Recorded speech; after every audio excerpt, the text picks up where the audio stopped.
idiot, I was starting to get excited because Christopher Eubanks took the second set against 6 who, like, I don't hate, but he's just unlikable as a tennis player goes. I mean, he's obviously very good looking and the whole thing. He's just an unlikable dude. He's got a history of, like, bathroom breaks and just getting around whatever the rules are. No. And Chris Eubank, no, he takes like 15-minute bathroom breaks. Like, he's very clearly, like, it's fine. Like, it's all a very gray area, and we talked about that a lot. He's not a bad guy. He's not Sasha Zverev, who, you know, I would prefer to never see his face again. He's just, you know, kind of unlikable. And so the last American playing being Chris Eubanks, I didn't give him much of a chance today. Eubanks is this wild story. I mean, it's crazy. Like, ranked like 175 last year. He's 6'7". Like, he has the frame. He's not a serve bot. He's not John Isner. He's not terribly boring, although today he's been boring. And he beats Cam Norrie last week, and all of a sudden we're like, wow, is Chris Eubanks threatening to become a thing? And I start to buy in because he wins the second set, and I'm like, oh, man, let's do this. And then he immediately turns around and gets broken. And I'm stupid. Why be into anything? I did put money on Matteo Berrettini to beat Carlos Alcaraz later today. Really? So.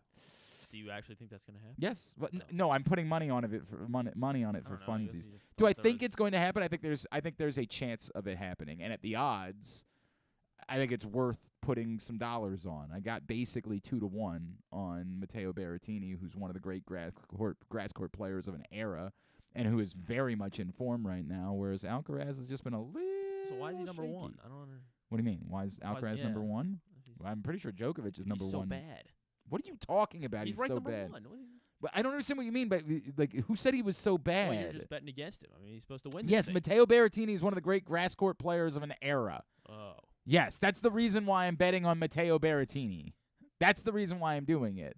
But because Alcaraz is Carlos Alcaraz, the odds are in my favor today. I don't know that Matteo Berrettini is going to win. I just think that the odds shape up well for me. So I put some dollars on Berrettini. Also, he's very handsome. He's got that going for him. Matteo? Yeah, oh my God, he's extraordinarily handsome. He just kicked the S out of Zverev the other day, and it was so joyful. Oh, it made me so happy. Kick the crap out of him. All right, I guess you guys don't want me to talk about tennis for 2 hours, but I'd prefer it. Coming up on the program today, we are going to talk about the Orioles draft picks. Kyle Glaser, Baseball America, will join us. Also, a little bit later on this hour, Tim Corbin, baseball coach at Vanderbilt, will tell us more about Enrique Bradfield. Later on in the show, our friend Ken Singleton will join us once again. We continue our 40th anniversary celebration of the 1983 World Series champions, and it's a Monday, so Jeremy Kahn will check in with us as well. That's all on the way. Obviously, the good news, the Orioles, man, from where things were just looking a little dicey last week, now all of a sudden they have won 5 in a row. They're tied in the loss column with the Rays as they hit the All-Star break. They are 2 games back, technically speaking, because they've played 4 fewer games. So they all count as a half a game. You understand how that works. And they do control their own destiny, but that is not relevant at this point in the baseball season. It's remarkable. I mean, it really is remarkable. It's, I would say, unexpected in context, right? And I think Russell Dorsey kind of made this point. It's unexpected in that you thought the Orioles were going to be good. You didn't expect them to be in this position. And it required, of course, a bit of a tailspin from the Rays to close the first half. They did end up getting a win yesterday. But they had to lose 7 of 8 in order for the Orioles to be fully in this position after their own little dip. But the Orioles bounce back. They survive it. They get out of that funk nicely. They get the absolute best full turn of the rotation of the entire season over the course of the last 5 games. Now, to be fair, we know the Twins are not a good offensive team. So I'm not sure what to make of, like, Cole Irvin. It's easy for people to say, well, Cole Irvin, 2 starts, last 2 starts, you know, he only allowed, like, 1 run the previous start, and then obviously he was really good this time through. He wasn't really good in the start where he allowed 1 run. He got very lucky. And then the next time, it would probably be worth pointing out he got a fair amount of luck too. Wait, hang on a second. Let me do my math. No, the catch was on. Which night was Cedric Mullins' catch? That was Friday night. It was Friday night, yes. He got a fair amount of luck on that, but still the totality of it was that he pitched fairly well. Both starts were against a really, really bad offense. Now, why they're so bad, that's a problem for another day, because on paper they shouldn't have been this bad. Like, there's no reason why the Twins have been this bad of an offense this season. I can't explain it, but other than the one night. They had one night where they weren't a terrible offense. It just so happened to be the first night after their closed-door meeting when they were facing the Orioles, which was not preferable.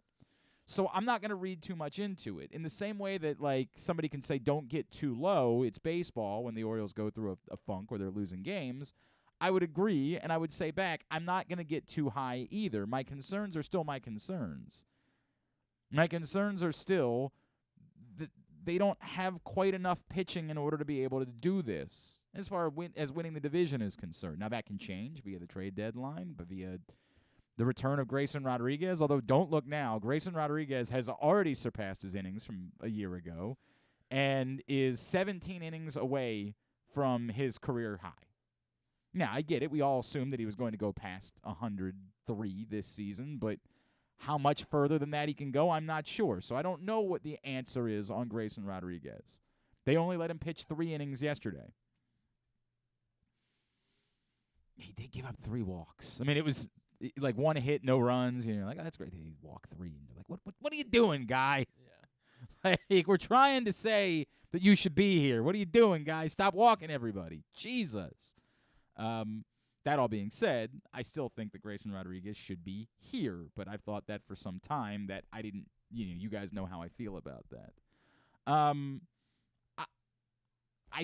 It can be changed by John Means returning. It can be changed by, maybe a healthy Dylan Tate or a healthy Michael Givens helping out in the bullpen. There's lots of ways that you can go about impacting how much pitching you have. But one really good turn through the rotation is not going to suddenly make me say, well, that solves everything. You hope it helps Kyle Gibson right the ship, because that one has been the most concerning of all of them, right? Like, the most concerning is what the F has been going on with Kyle Gibson. Well, Kyle Gibson turns around and gives you a great start. The others, Kyle Bradish has been good all season.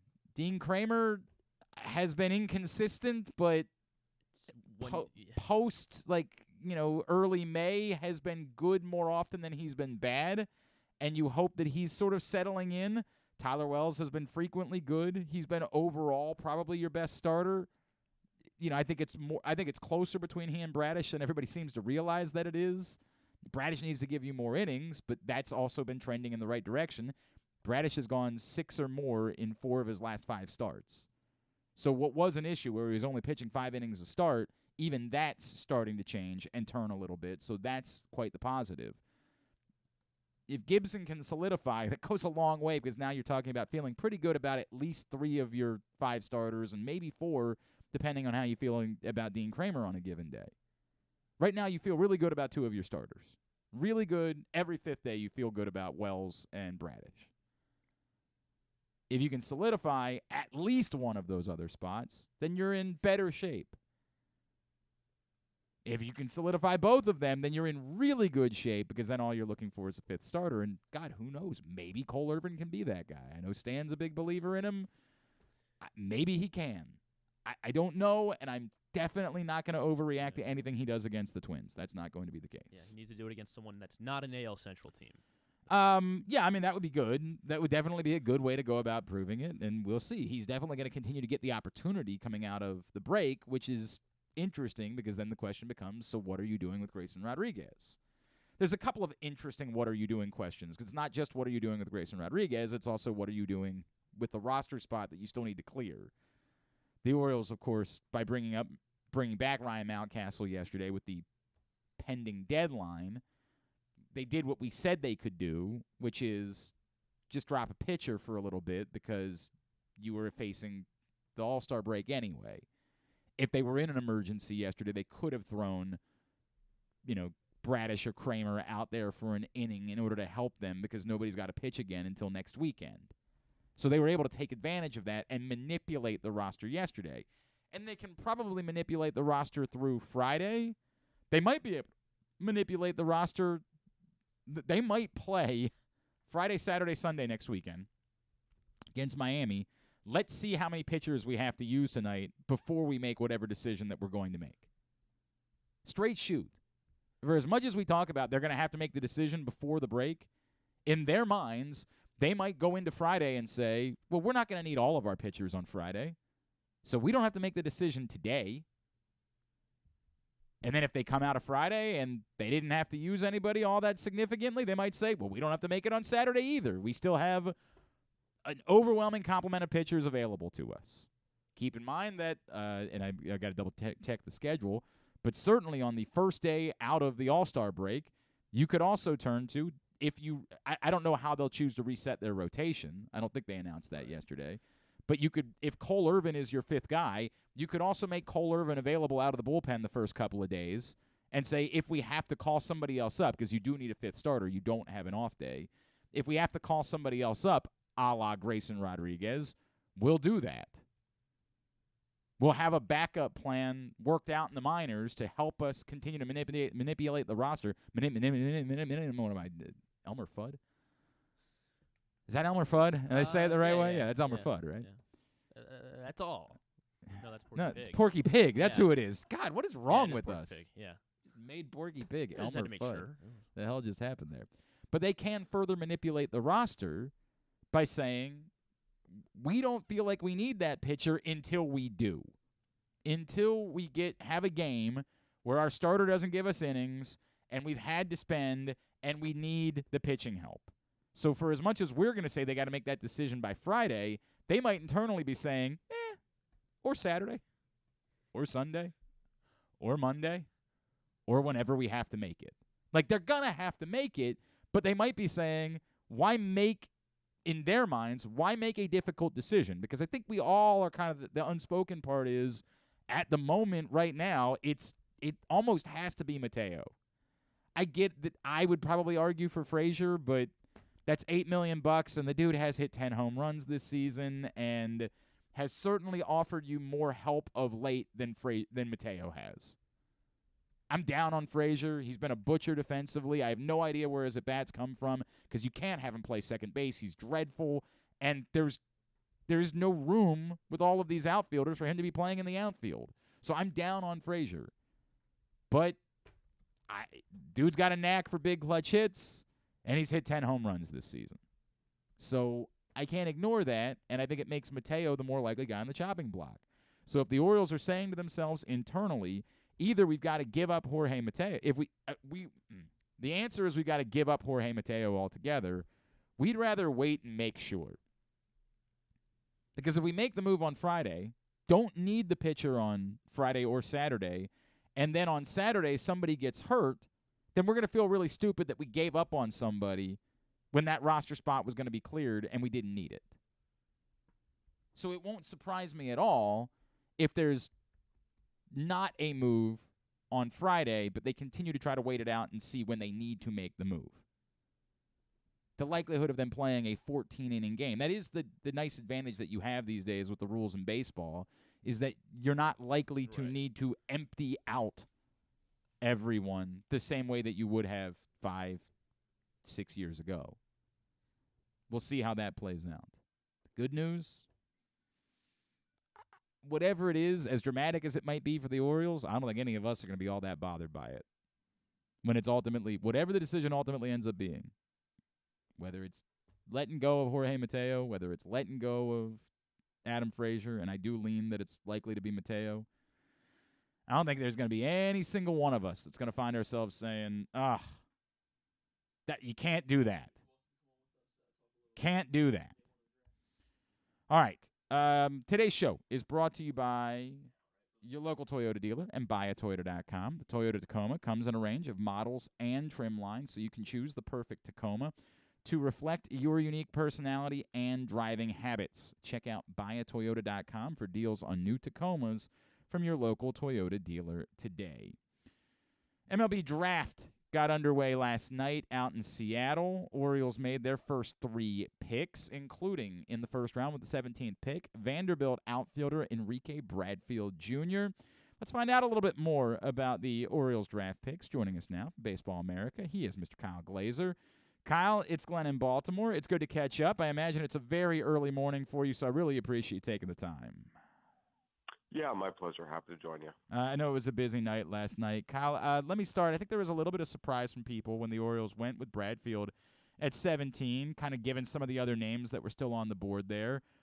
Where were you with Bradfield? What did you think of him? We can dive into some of the interesting parts about him, but what did you think of the pick when it was made? Yeah, no, I mean, this is right where he was expected to go in kind of this 15 to 20 range. Look, he's a very, very, very talented athlete. He's a top-of-the-scale runner, top-of-the-scale defender in center field. He gets on base. Look, he's not going to hit a bunch of home runs, but when you start talking about the middle of the draft, you're looking for more guys who, have a chance to be everyday starters. There's not many stars left to be had, at least in theory. You get a guy like this who's advanced, who has 2 premium tools. And again, it's not like he's a bad hitter. He makes contact. I thought the pick made a lot of sense, and this is right around the range he was expected to go. So a couple things that jump out. Do you have any – the good news is even when his average dipped a little bit last year, his on-base percentage was still outstanding, and we know how much that matters to the Orioles. But did it alarm you at all to see the batting average drop 40 points a season ago? It definitely wasn't what you want to see, a guy in college hitting under 280. Generally speaking, you want to see guys in college hitting over 300. Guys hit below that. It's a little tough to see it transition to pro ball. But the guys who have made it work are the premium athlete types who have, big tools, can play up the middle. And, they're able to buy a little time to develop the bat. Brendan Crawford at UCLA was a great example. He did not hit for average in college at all. And I think with the Orioles, where you kind of believe in it, is the Orioles have done a fantastic job developing hitters and helping guys get better at the plate as pure hitters. You have to remember, Gunnar Henderson was a raw athlete type, and they turned him into a really, really premium hitter. So I think the combination of who he is as a player, what he can do in center field that can buy him some time, with the Orioles hitting development, sure, I certainly understand the pick. No, and I think that getting on base and stealing bases, that clearly fits right in with what the Orioles have been attempting to do and sort of taking advantage of the way the rules have changed in baseball. Was there anyone that was sitting there at 17? Look, I'll present it this way, Kyle. I think there are a lot of people in Baltimore who wondered if it was finally time for the Orioles to grab a pitcher. And ironically, they ultimately did. We'll talk about it in a second. And it's the first time since Mike Elias has been GM they've taken a pitcher this early in the draft. But there were a lot of people that wondered if it was time for them to take an arm that could be here a little bit quicker and match. Waldrip, whoever it would be, was there anyone that was sitting there that you were saying, this would make sense and this might be a good idea for a franchise that has not put a premium on pitching since Mike Elias has been in charge? I mean, again, you can certainly look at Herschel Waldrop and say you love the stuff. The control has been a question with him. And look, this is the Orioles' MO. This is Mike Elias' MO. He got burned by Mark Appel. He got burned by Forrest Whitley. He got burned by J.B. Bukauskas. He is going to stick with position players at the top of the draft. That's his MO. Yeah. And I don't really think anyone should expect it to change. The way the Astros became a World Series champion is they developed hitters and they traded for veteran pitchers. That's probably where the Orioles are going to go get their pitching. I think expecting them to be aggressive on arms in the draft just doesn't fit with who they have running the show. He is Kyle Glaser from Baseball America. He's with us here on GCR. Let's talk about the other guys the Orioles selected. Matt Horvath, the second-rounder, outfield out of North Carolina. Obviously, the talent is very apparent, but what should we know generally about what Matt Horvath brings to the table? Yeah, I mean, another guy who's a good athlete. Very different than Bradfield, though. Power, speed. The big question with him is just how much contact he's going to make. He's struggled to make contact through a lot of his college career. Hit okay at North Carolina this year, but I think this is more a guy you take in the second round where, again, you like some of the tools and the Orioles trust in their hitting development to, help him become a better hitter. Yeah, he ended up ballooning into 24 home runs a season ago. And to your point, I mean, he did hit nicely, 305 a year ago at Carolina. and then the pitcher that they finally take. And I think a lot of people look at the numbers and say, I don't know what to make of this.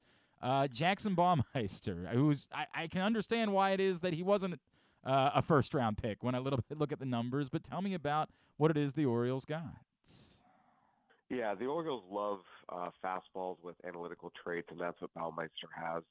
It's a good fastball. It's 93, 98. Has a lot of induced vertical break, which is carry. So, it's got velocity, it's got movement, and that's sort of what the Orioles have gone out and acquired when you look at the pitchers they've taken either in the draft or the pitching prospects they've acquired in trades under Mike Elias. They see a fastball they think they can work with and start there. The secondaries need to improve, and the control needs to improve. The walks have always been a little high. Sometimes he gets hit a little more than you think he should, given the raw stuff.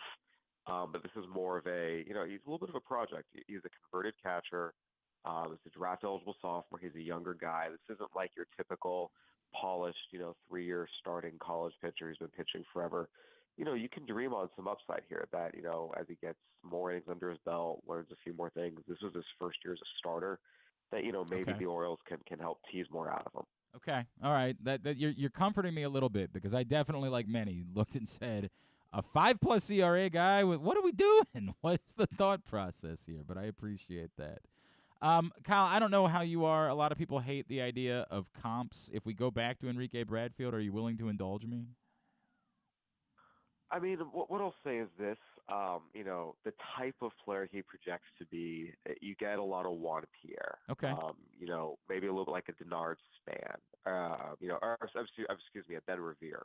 Kind of something like that. And look, Juan Pierre and Ben Revere were good players who had long careers, hit for average, stole a lot of bases, hit atop a lineup. I mean, those were good players. So that's generally the phylum of player we're talking about with Enrique Bradfield if everything clicks the way the Orioles and his proponents think it will. I think it's an interesting point. And again, I think it comes back to this like new style of baseball with their stolen bases being emphasized a little bit more. Are we going to see more of a return to like a traditional leadoff hitter? Because it's like the way that you describe that, it sounds like this very much is your traditional leadoff hitter in a lineup. Yeah, look, I mean, there's no question the teams that can force the issue a little bit, can put pressure on defenses. I mean, that's always been an advantage. And now that the rules have increased the odds of success on stolen bases, a lot of the best teams are taking advantage of it. You look at the Orioles, look at the D-backs, you look at the Reds. It's a way for a lot of these, mid-market teams. Speed's a lot cheaper to acquire than power. A lot of them are having success, with how aggressive they've been on the base path, stolen bases, first to third, second to homes, all of it. So, yeah, I mean, there's definitely a reason to believe it'll be a successful formula here with the new rules. And I think anytime you can put more pressure on defenses, it's a good thing. All right, let me ask the question this way, if I could. Is there, in Baltimore, the guy that we've fallen in love with is Kobe Mayo, right? Is there, a name or two that you would point out to us, guys that are out there that would be particularly intriguing? I'm not saying the Orioles went under slot. I don't know what the story is with Bradfield. But if there is a little bit of extra money, are there any interesting names that you would say these are some overslot guys that might go now moving forward that if you hear this name, you might be a little bit more excited about it than your typical 4th or 5th round pick? That's a good question. At this exact moment, to be honest, there's not a specific guy that really jumps to mind as a big overslot, guy to get excited about. I think we really need to see what the agreements are the Orioles have with the guys they took before we know can they actually go overslot, and also it's not like the Orioles necessarily have their choice of who they're picking here just by virtue of the fact they're in the back half of each round. Yep. It's really tough to specifically peg a certain guy and say, oh, this could be a great overslot pick because we don't know if they're going to take overslot and what exactly the Orioles bonus pools are going to line up as. No, I understand that. I completely get it. All right, Kyle Glaser, I know it's a busy time for you. I know exactly how busy. It's a crazy busy time for you. At Kyle A. Glaser on Twitter is how folks can follow you. And what can I plug Baseball America-wise for you? Yeah, no, we've got wall-to-wall coverage of the draft here at BA, live analysis from every pick made yesterday, top storylines to watch. And then also best available going into day 2. We'll continue to have, extensive coverage of the draft here from Seattle these next 2 days. So I encourage everyone to come check it out. Really appreciate you taking a couple of minutes for us this morning, Kyle. Thanks so much for doing this. Yeah, no problem. My pleasure. Kyle Glaser, Baseball America, telling us a little bit more about the 3 players the Orioles selected last night. Yeah, I saw that with Jackson Baumeister, and I'm like, what? What? But I get what he's saying, which is they're looking at the peripherals, and they're saying, give me the talent, and let's see if we can't harness something. We'll find out. It is interesting because they've never done that before. I know you're not supposed to call it a second-round pick. What do you call it? A competitive balance pick, but it's essentially a second-round pick. And they've never done that. They've never picked a pitcher before the 3rd round in Mike Elias's history. So it's notable in that way, but does it fit the bill of a guy that's actually going to be here in the next year or 2 to be able to help? Probably not. It's a project guy. That could change, or maybe they ultimately see him as a guy that's going to end up being a high-leverage reliever, given the stuff when they talk about the fastball. We'll see. All right, when we come back in, we are going to find out more about the Orioles' 1st-round pick, Enrique Bradfield. His college coach, Tim Corbin, from Vanderbilt, will join us next. It is a Monday edition of Glenn Clark Radio. The Crossover Kid is back. Enjoy a night out at Oriole Park at Camden Yards on Saturday, July 15th, when the Orioles play the Miami Marlins at 7:05. Be one of the first 25,000 fans 15 and over to receive an Orioles soccer jersey presented by Pepsi Zero Sugar. And arrive early for Early Bird Saturdays. Gates open 2 hours prior to the first pitch for happy hour, live music, and more. A variety of ticket options are available. Buy yours now at Orioles.com/tickets. Maryland drivers, did you know you can save up to 77% on tolls with an Easy Pass Maryland discount plan? That's right, 77%. It's never been easier. Pick the plan that's right for you at driveezmd.com. We'll keep you moving.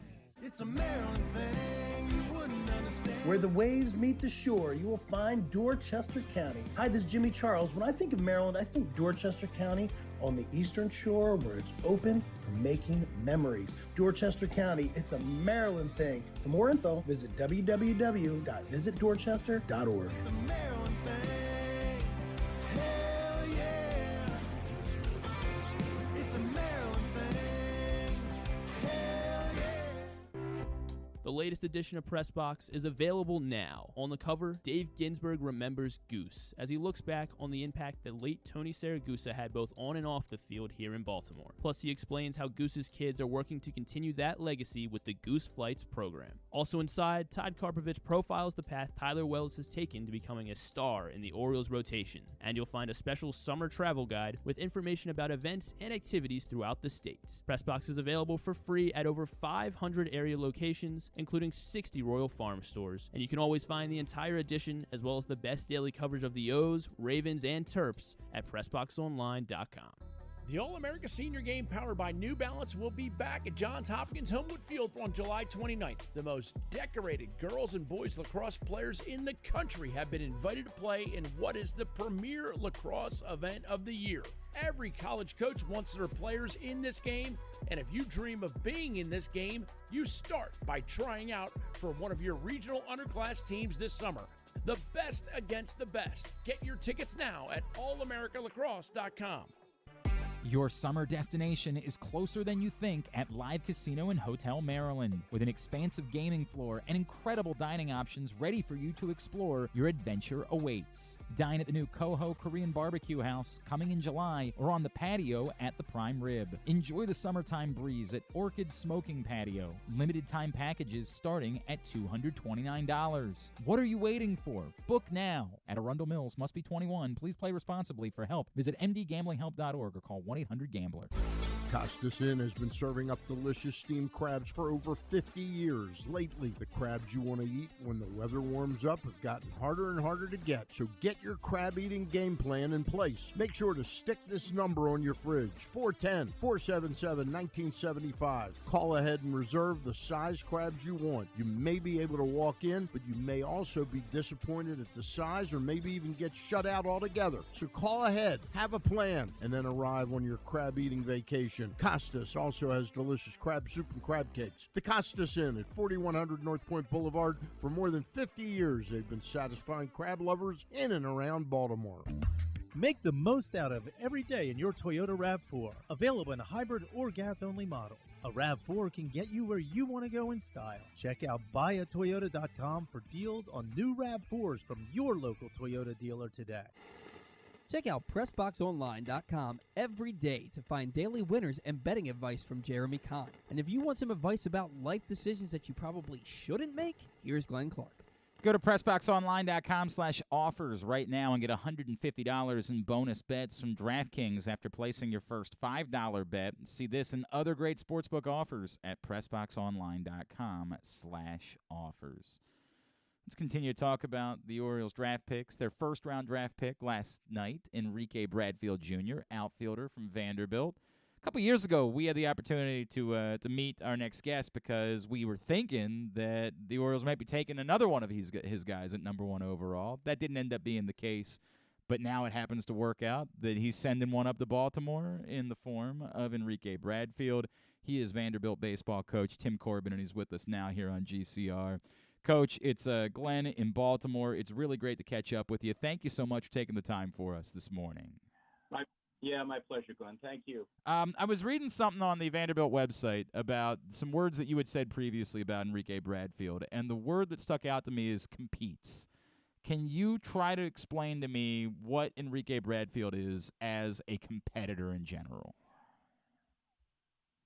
Well, I think, a competitor in the sense that, I see it as someone who can really, really concentrate and focus once they get in certain environments, and it really doesn't matter what the ancillary pieces are, what's around them. They're totally focused and involved in what they're doing. And this kid's very good at doing that. He's very centered. Once he gets into competition, he knows what he wants to do and he tries to do it. And I'd say he lives every phase of his life. I think when you see competitors, they're pretty good at competing in everything. I mean, he competed academically. He's a Dean's List student, competes on the field. You do things in the weight room. He's competing there. He just wants to win. And I think when you get into amateur baseball today, baseball's not really shaped to actually do that. It's more to showcase your skills, audition. But there's a clear difference. And this kid loves to compete, likes to get on the field, and he likes to win. Do you have a first story, like, when you discovered him, when somebody else brought him to your attention, the first time you saw him? Like, do you have a story of, oh, yeah, I want that kid in our program? I just remember his high school coach telling me, he said, we've got a kid that's in the 9th grade. He weighs 125 pounds. He's left-handed, but he can really, really run. And he said, Coach, I'm telling you, in a couple of years, you're going to want this kid. He says he can put the bat on the ball. Well, we went down and watched him, and by the time we got to see him, it was a year later. It was 135 pounds, but he looked like a Bambi. He just looked like a really, really thin kid that could really, really move, and he could do that. And we saw him compete there too. And I think, when we got him, which we were thankful for, because he had an opportunity to sign out of high school, but I think he understood that mentally, emotionally, and physically need to grow, and he did.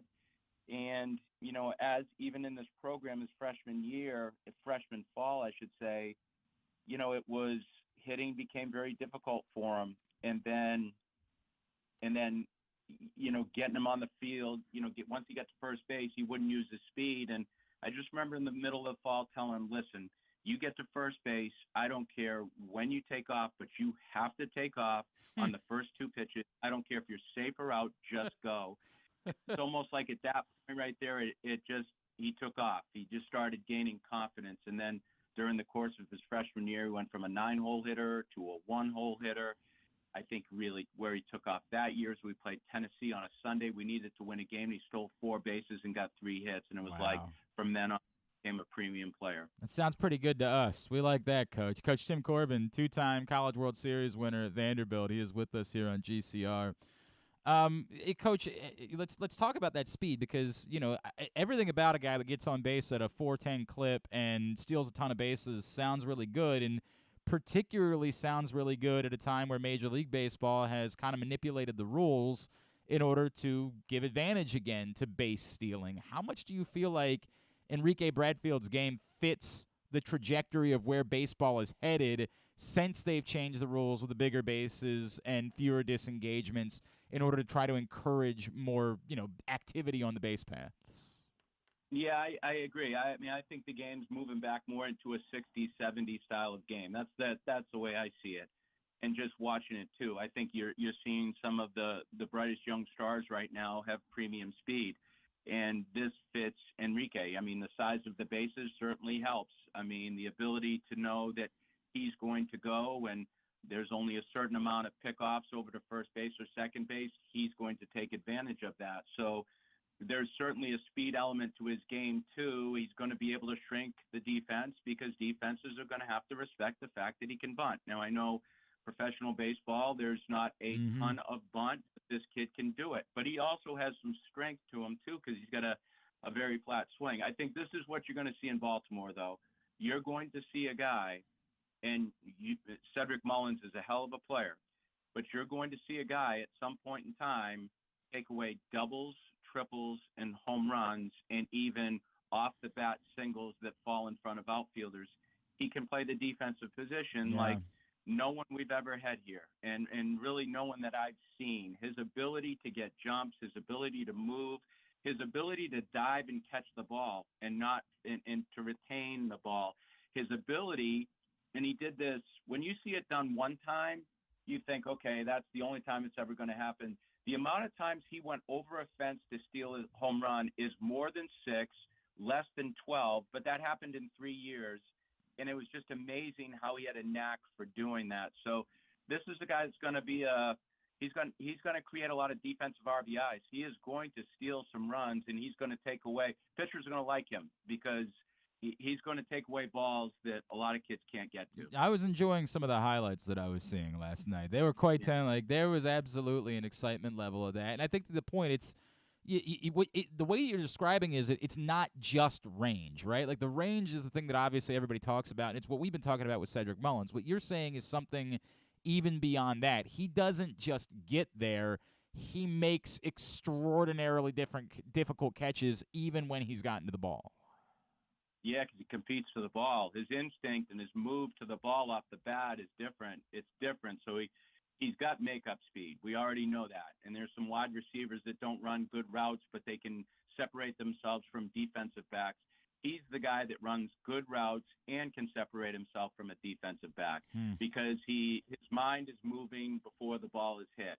And I think that's the difference. Anticipation skills, are really the difference in players when you see them. It's certain guys. I used to, I was at Clemson. I thought the best outfielder I ever saw was J.D. Drew, and it almost looked like J.D. Drew was lazy, but he wasn't. It was his anticipation skills that got him to the ball so he could slow himself down. Enrique's like that too, but you're going to see the burst the minute he goes after a ball. It's just different, and the makeup speed to catch the ball is different too. I think you're going to have a hard time. He's going to end up learning how to hit and move, but I think when you start seeing what he can do defensively, it's tough to leave that guy behind. So let me talk about, if you could, Coach, because I think one of the things that jumped out at people last night when the Orioles made the pick was, okay, but, he didn't hit 300 a year ago. And at the college level, it was kind of a disappointing number. Now, I think the immediate thing that the Orioles probably look at and say, dude, if you get on base at this clip, we don't care exactly what it is that you're hitting. But, what has happened that he's gone from being, a 330 hitter as a freshman to dipping below 280 last year?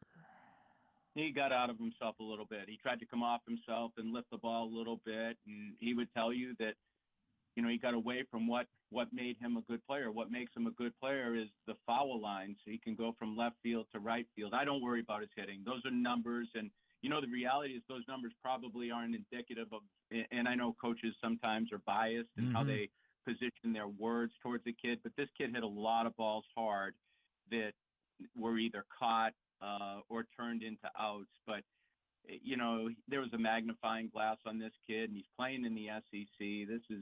He can hit. I'm not worried about those numbers. And whether it was the general manager, scouting director that I spoke to, I think that was their question to me. And I said, don't worry about that. I said, I'm telling you, just put it to the side. This guy's going to move the ball, and he's going to hit. And there's going to be a little bit of power in there, too, because they said he can backspin the ball, and those balls are pretty live at your level. And he can hit the ball the opposite way in the seats as well. But that's not his game, but he's going to do that. I'm wondering if there is like any room to grow into a little more pop. Like you know, we brought up Cedric Mullins earlier, and Cedric Mullins is never going to be a 30 home run hitter again, right? Like that number was even kind of nuts. But is there room for there to be more pop there for him to come, given what you've seen of him? Yeah, and I think a lot of good hitters end up doing that because their timing skills improve. They learn the zone even more.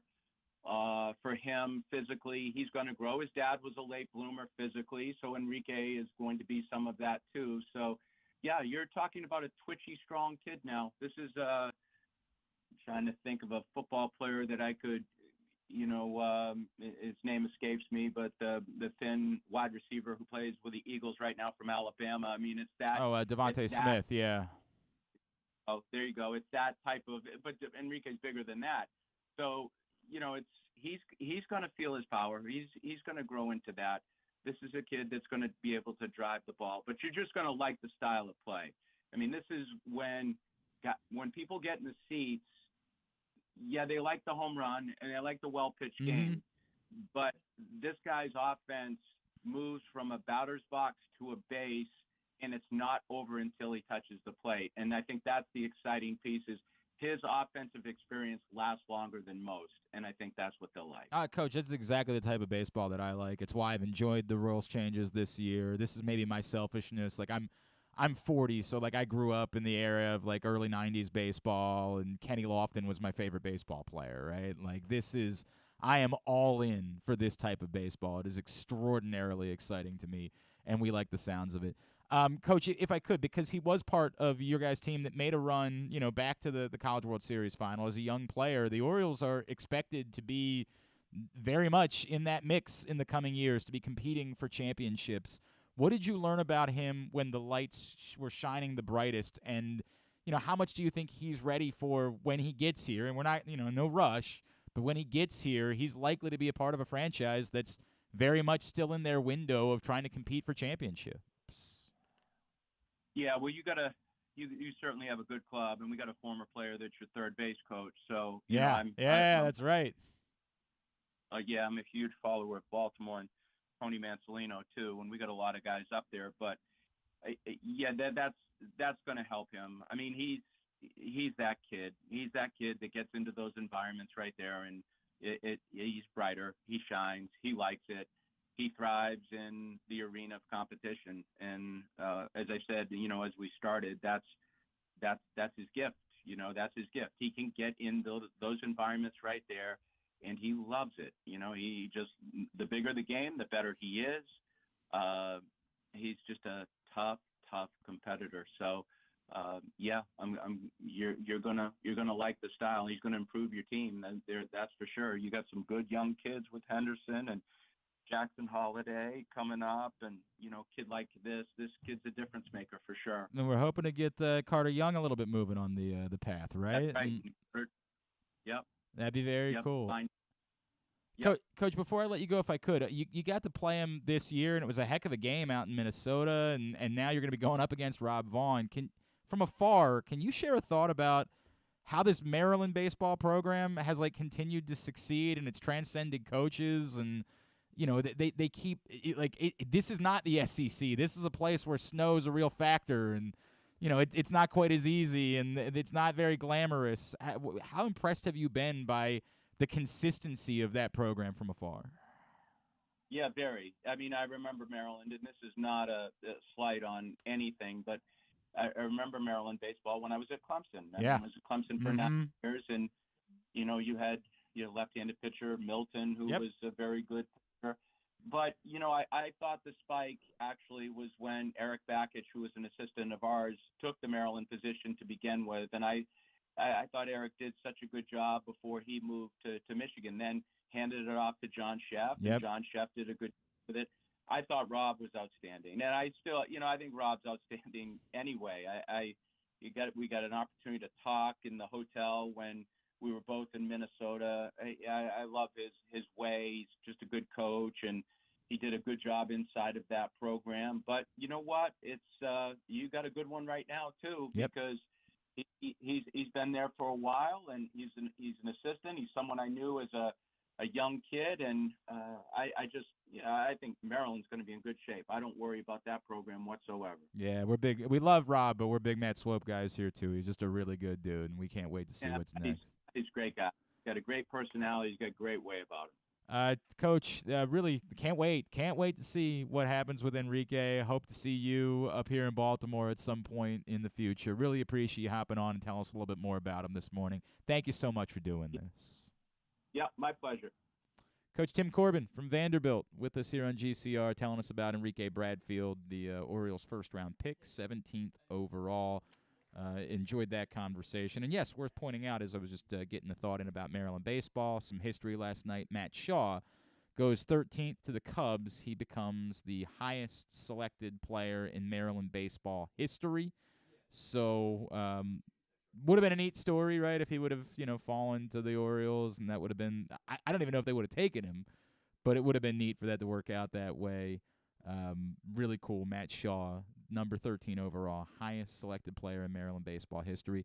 Expect a couple other Maryland guys, catcher Luke Schliger, Nick LaRusso, likely to be selected in the next, however many rounds. There's no way of knowing exactly how these things play out with the baseball draft, but both those guys likely to hear their name called. So, but obviously a historic moment for Maryland baseball as Matt Shaw goes 13th overall to Chicago last night.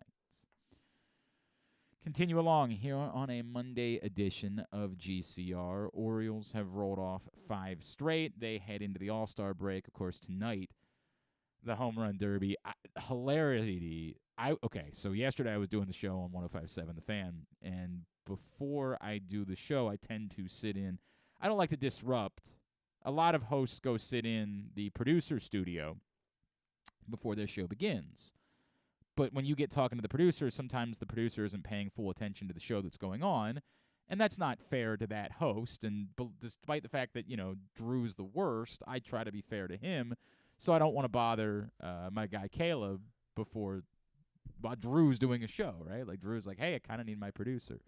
By the way, a lesson to other hosts out there. I'm not going to name names, but there are other, you can send an email to that producer, even if it's the same producer as you. You can send an email, and you can chat with them in, a couple minutes before your show begins. Maybe don't be disrespectful to the hosts that are on. That's all. Not a sermon, just a thought. I have no idea who's hearing that. like I have a bunch of weekend radio hosts that are sitting around listening to Glenn Clark Radio today. But I go sit in the studio where they kind of handle the streaming for AM 1300, which is just the national radio. And the show that's on when I walk into that studio, I don't know what it is. I don't know who the hosts are. I don't know anything about it. But they're doing a hardcore breakdown of the Home Run Derby, and I'm laughing about it. I'm just like, who's listening to that? Who's interested in that? And then I walk in the day before the show my show begins, and Grant and Griffin are just sitting around doing a hardcore breakdown of the Home Run Derby. Of who it is that I can't wait to see Robert. I'm really excited. I'm like, I think Luis Robert's got a good chance. Yeah, sure. He's one of the 8 guys competing. So yeah, he probably has a chance to win. The only bad news for Luis Robert is he's got to face Adley Rutschman in round 1. Yeah. I don't care. There's no other way for me to say it. I don't care. And I mean that in the nicest way possible. If Adley Rutschman wins the thing tonight, that'll be neat, right? I'll say, hey, that's cool. What a cool moment for Adley and his dad, right? We'll sit back and we'll say, that was fun. And then by tomorrow, it will be utterly irrelevant. And I don't mean that to be disrespectful. I mean that because the Home Run Derby is a television show. It'd be good for me when I win, if you put some bets down on Adley Rutschman, you'll care deeply about that. But the Home Run Derby is a television show. Now, I get it. There was a time in my life where it was, to me, a very compelling television show. I have said for some time, I am not like, and maybe I just stopped paying attention. They did. I don't know why they don't just let them use cork bats, let them use metal bats, let them use. It's a TV show. It's not a legitimate competition. The coolest thing to me in the history of I know everybody always talks about Josh Hamilton in New York. That was a freak show. And it was awesome. Nuts. If you're gonna, you got to make sure you keep that microphone up by your mouth, Grant. If you're gonna jump in, I need you to actually say it into the mic. It was awesome. But to me, Sammy Sosa in Atlanta, when I think of the home run derby, that's what I think of, because when all the guys were using steroids, Whoa. he was parking balls well into the upper deck. It was a tour of what was then Turner Field. We had never seen anything like it. That, to me, is the concept. Whenever I'm watching, like... So they should just do the Derby in Colorado every year and start using the when you see, whatever balls. network it is, when I'm sitting at a bar or at a restaurant that also has a bar, and they've just left, because no restaurants or bars know what channel any sporting event is on anymore, so they just leave Sports Channel on... Like, they just walk in and say, that one's going to be on ESPN, that one will be on MASN, that one, even when it's in, like, the middle of December. And so, like, they have MASN on. And there's nothing on, no offense, there's nothing to watch on MASN like in December. Poker on or something? Yeah, sure. And every now and then what they have on is those big fat guys doing the softball home run derbies. Whatever they call it. There's a term for it. They, like, call it a certain type of competition. And I know what you're talking about. You know what I'm talking? It's these Yeah. big... fat dudes just softball home running. Well, it's all promotion for DeMarini or something like that, isn't it? If you say so. It's I don't something know. like that, I don't know yeah. what it is, but it's a legitimate. And they go tour and they go to different places, and there's a competition involved.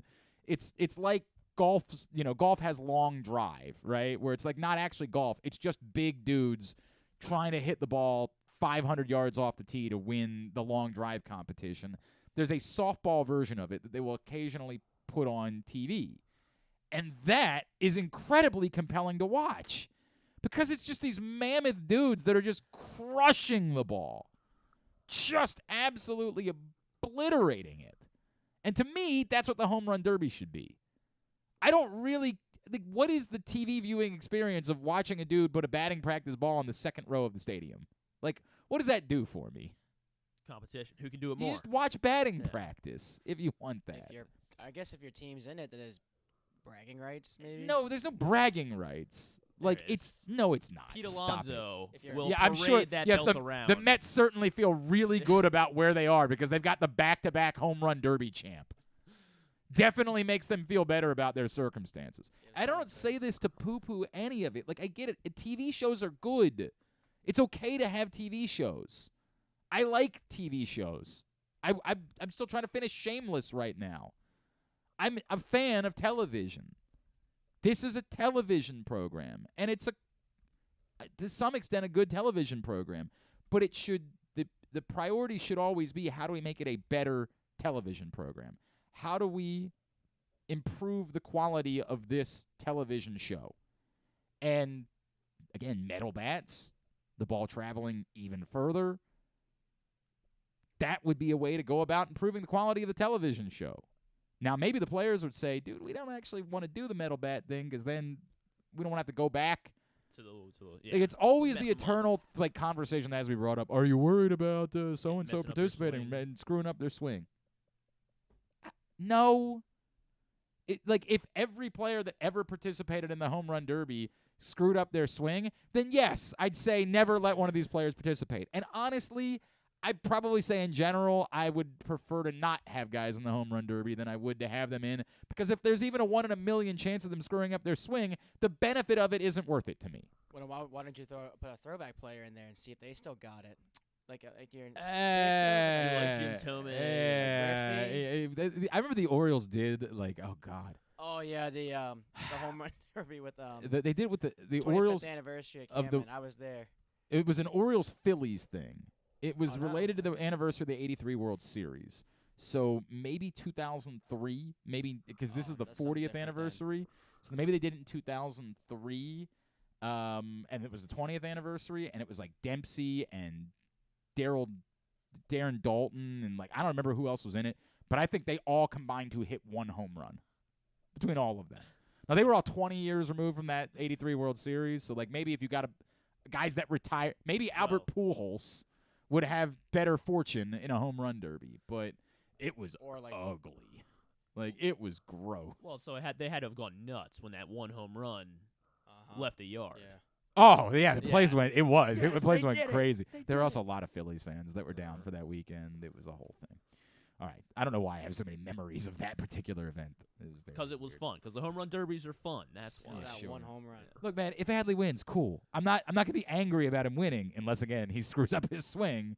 I just don't care. He was preparing yesterday. Tonight, if you want to go, my guy Eric's going to be over. Eric Arditi's hanging out doing an event over at Jimmy's. I go have fun. It's, be an Orioles fan for a night. That's cool, but I can't fake a level of interest that I don't have. If I happen to be home and Twitter tells me, hey, Adley's up, all right, then I'll poke over and I'll look at it. If I miss it, life will go on. I'm far more interested in the fact that just when I was clowning him, Christopher Eubanks has rallied back, won the 4th set, Let's go. and now is up a break in the 5th set. I am losing my mind right now. I have no idea how I'm going to talk to Ken Singleton, but I'll do my best. Take a long break here? Yeah, Kenny Singleton joins us next. Yes, we are going to continue to celebrate the 40th anniversary of the 83 World Series. We're doing that all summer, but also I want to get some thoughts from him on Aaron Hicks, who, of course, he was around a lot in New York, and how the hell has this happened? We'll do all that with our guy, Ken Singleton, next. Glenn Clark Radio. It's another exciting weekend of affordable family fun at Prince George's Stadium with the Bowie Bay Sox. It starts on the 14th with our big hitter bobblehead, Connor Norby, for the first 750 fans. Saturday sees our special circus night with post-game fireworks. And Sunday features the Kobe Mayo Squish Pillow with special ticket package. Get your tickets now by calling 301-805-6000 or anytime online at baysox.com. The Bowie Bay Sox. Let us be your 9-inning vacation. The All-America Senior Game powered by New Balance will be back at Johns Hopkins Homewood Field on July 29th. The most decorated girls and boys lacrosse players in the country have been invited to play in what is the premier lacrosse event of the year. Every college coach wants their players in this game, and if you dream of being in this game, you start by trying out for one of your regional underclass teams this summer. The best against the best. Get your tickets now at allamericalacrosse.com.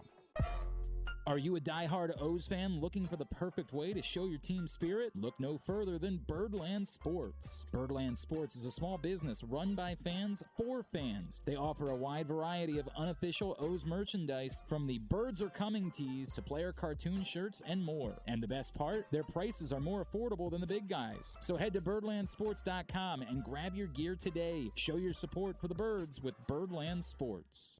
Soak up summertime fun in Charm City. Enjoy only in Baltimore festivals, mouth-watering eats, and endless entertainment. Cheer on the O's at Camden Yards. Pick crabs by the waterfront. Beat the heat inside a world-class museum, and make memories that will last a lifetime. Go to baltimore.org for more information and to plan your visit. I'm Michael Giangrandi, president of AJ Michaels, your carrier energy expert for 44 years. Save money, energy, and make your home more comfortable and virus-free. Find us at ajmichaels.com. That's ajmichaels.com. The latest edition of Press Box is available now. On the cover, Dave Ginsburg remembers Goose as he looks back on the impact that late Tony Saragusa had both on and off the field here in Baltimore. Plus, he explains how Goose's kids are working to continue that legacy with the Goose Flights program. Also inside, Todd Karpovich profiles the path Tyler Wells has taken to becoming a star in the Orioles rotation. And you'll find a special summer travel guide with information about events and activities throughout the state. Press Box is available for free at over 500 area locations, including 60 Royal Farm stores. And you can always find the entire edition, as well as the best daily coverage of the O's, Ravens, and Terps at PressBoxOnline.com. That first sip. That first bite.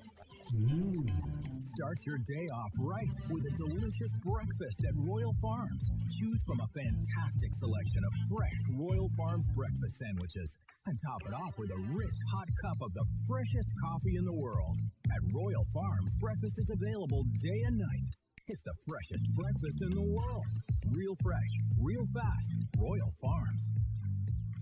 It's a Maryland thing you wouldn't understand. Where the waves meet the shore, you will find Dorchester County. Hi, this is Jimmy Charles. When I think of Maryland, I think Dorchester County on the eastern shore, where it's open for making memories. Dorchester County, it's a Maryland thing. For more info, visit www.visitdorchester.org. It's a Maryland thing. Hey.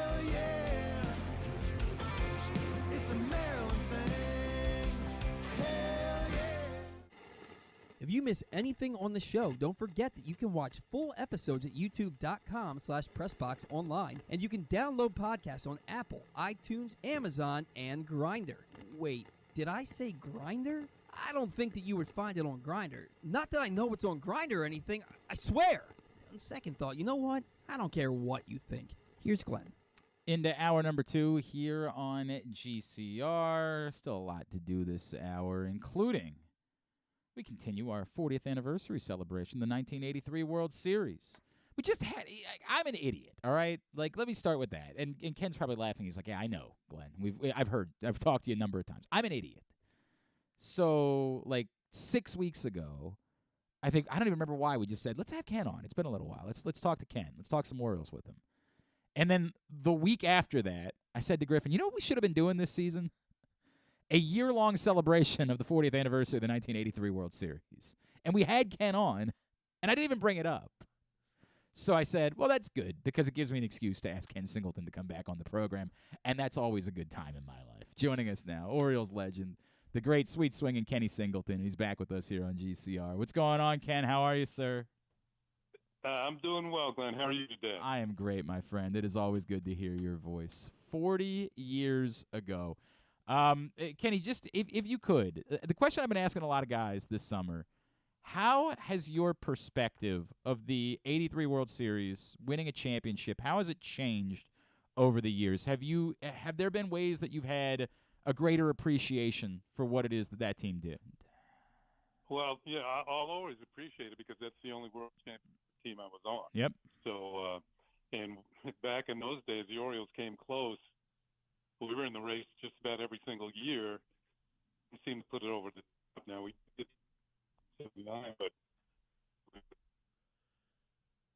All right, let's see if we can't get that straightened out with Ken Singleton. Just having some technology issues. It's all these things happen. That's the way that it goes. Still to come this hour, we'll chat with our buddy Jeremy Kahn from 105.7 The Fan. That's still going to happen before today's show wraps up. Hey, don't forget, Stan, the Fan Charles, Ross Grimsley, Luke Jackson, they're back in action. Action Luke Jackson, that's what they call him. They're back in action today after being off last week for the holiday. 4:30 p.m. They'll be on Facebook Live. Facebook.com/PressBoxSports, of course, is where you can find it. If you miss it live, you'll be able to watch it there, or YouTube.com/PressBoxOnline, PressBoxOnline.com/video. But today, first half recap, Stan the Fan Charles, Ross Grimsley, Luke Jackson, 4:30 p.m., Facebook.com/PressBoxSports. Let's reconnect with our guy, Ken Singleton. And, Ken, as you were talking about, the only world championship that you're able to win, obviously it's going to mean a whole heck of a lot to you. Yeah, definitely. First of all, when we were on the team in 79 that lost the World Series, we had 3-1. I felt we were too overconfident, and we thought we had them. And Willie Stargell would not let them lose. And they went on to beat us, of course, in the 7-game series. But in 83, we had 15 of the same players on the team that we had in 79. And that's unusual, to say the least. And it shows you how good that team was. There weren't too many changes to be made as we went along trying to get back to the World Series. And when we did in 83, I mean, we were all older, and we had a veteran team. And I think we all realized that this is going to be our last chance to put it over the top. And the Phillies won the first game in Baltimore. And I remember walking up the tunnel, and I was with Storm Davis, and I said, Stormy, that's going to be the only game they win. And we won the next 4. And I think you might want to look this up, but I think it still holds that we are the only team since then to sweep the World Series and win the World Series by sweeping in the opposing city. And I don't think anybody else has done it since. The Nationals against the Astros a couple years ago won, and it was. They did it? Yeah, it was in fact bizarre because they lost all 3 games in D.C. and won all 4 games in Houston. Yes. Okay. Yeah. All right. Yeah. Yeah. Well, that's it's a little bit amazing in itself. right. It's a little bit different, yes, but they did. It might have been tougher because they had to win 4. Right. It's kind of crazy how that worked out. Ken, everybody that I've talked to has, every time I bring up, somebody's own personal story from 83, they all, every single one of you guys that was on the 79 team says the singular thing that was driving us was trying to wipe the taste out of 79 from our mouths. Can you tell me about, as a player who accomplished so many things, what 79 did to you, how much it impacted you guys, and how important it was that wouldn't be a story that you would carry for the rest of your life, that you were on the team that blew the 3-1 lead in the World Series, that there would be something else that we could lead with when we would talk about you?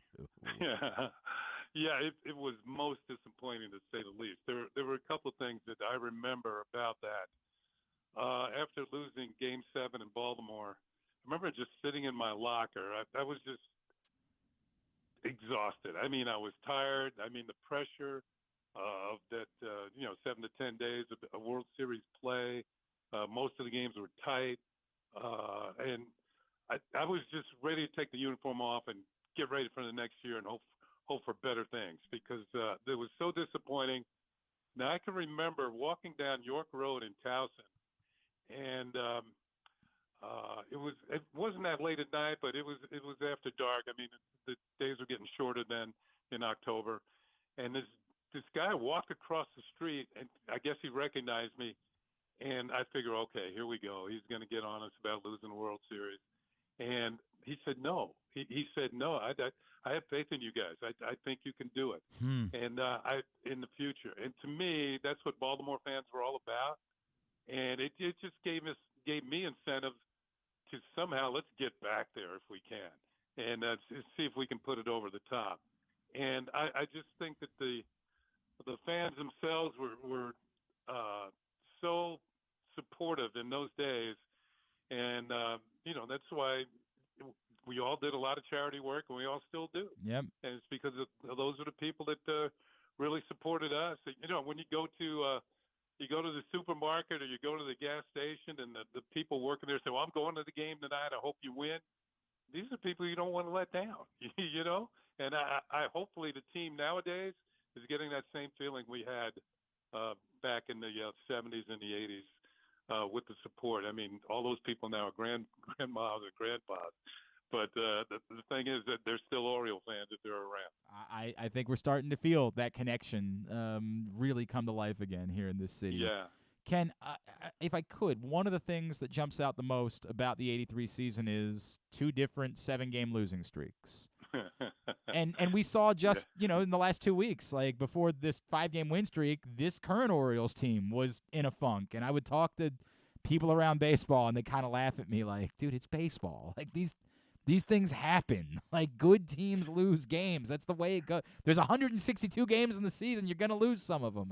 How did you guys how did you guys handle it? Like, how were you able to just shake off such significant funks twice in the year? Well, I look at it this way. The good teams, the very good teams, are going to lose at least 60 times. Right. At least, and maybe more. So to have 7 of those in a row twice, that was 14 right there. So that's 14 of our, I think we won 98 games that year. I think that's what our total was in the regular season. So to me, it seemed at the time that we were not going to win another game. That's the way it looked at me. We weren't hitting. The pitching was kind of spotty during those stretches. And if you remember, one of the times we were in Chicago, and that's where we broke the streak. And we eventually would play the White Sox in the playoffs, in the championship series. Bill Swaggerty, a raw rookie, came up and pitched. I think it was his first major league start.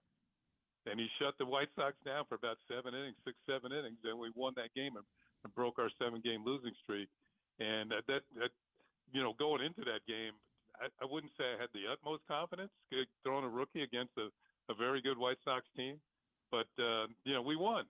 And that kind of got us going again. I always had the utmost confidence in all my teammates. I was with the Orioles for 10 years. We had a winning record every year.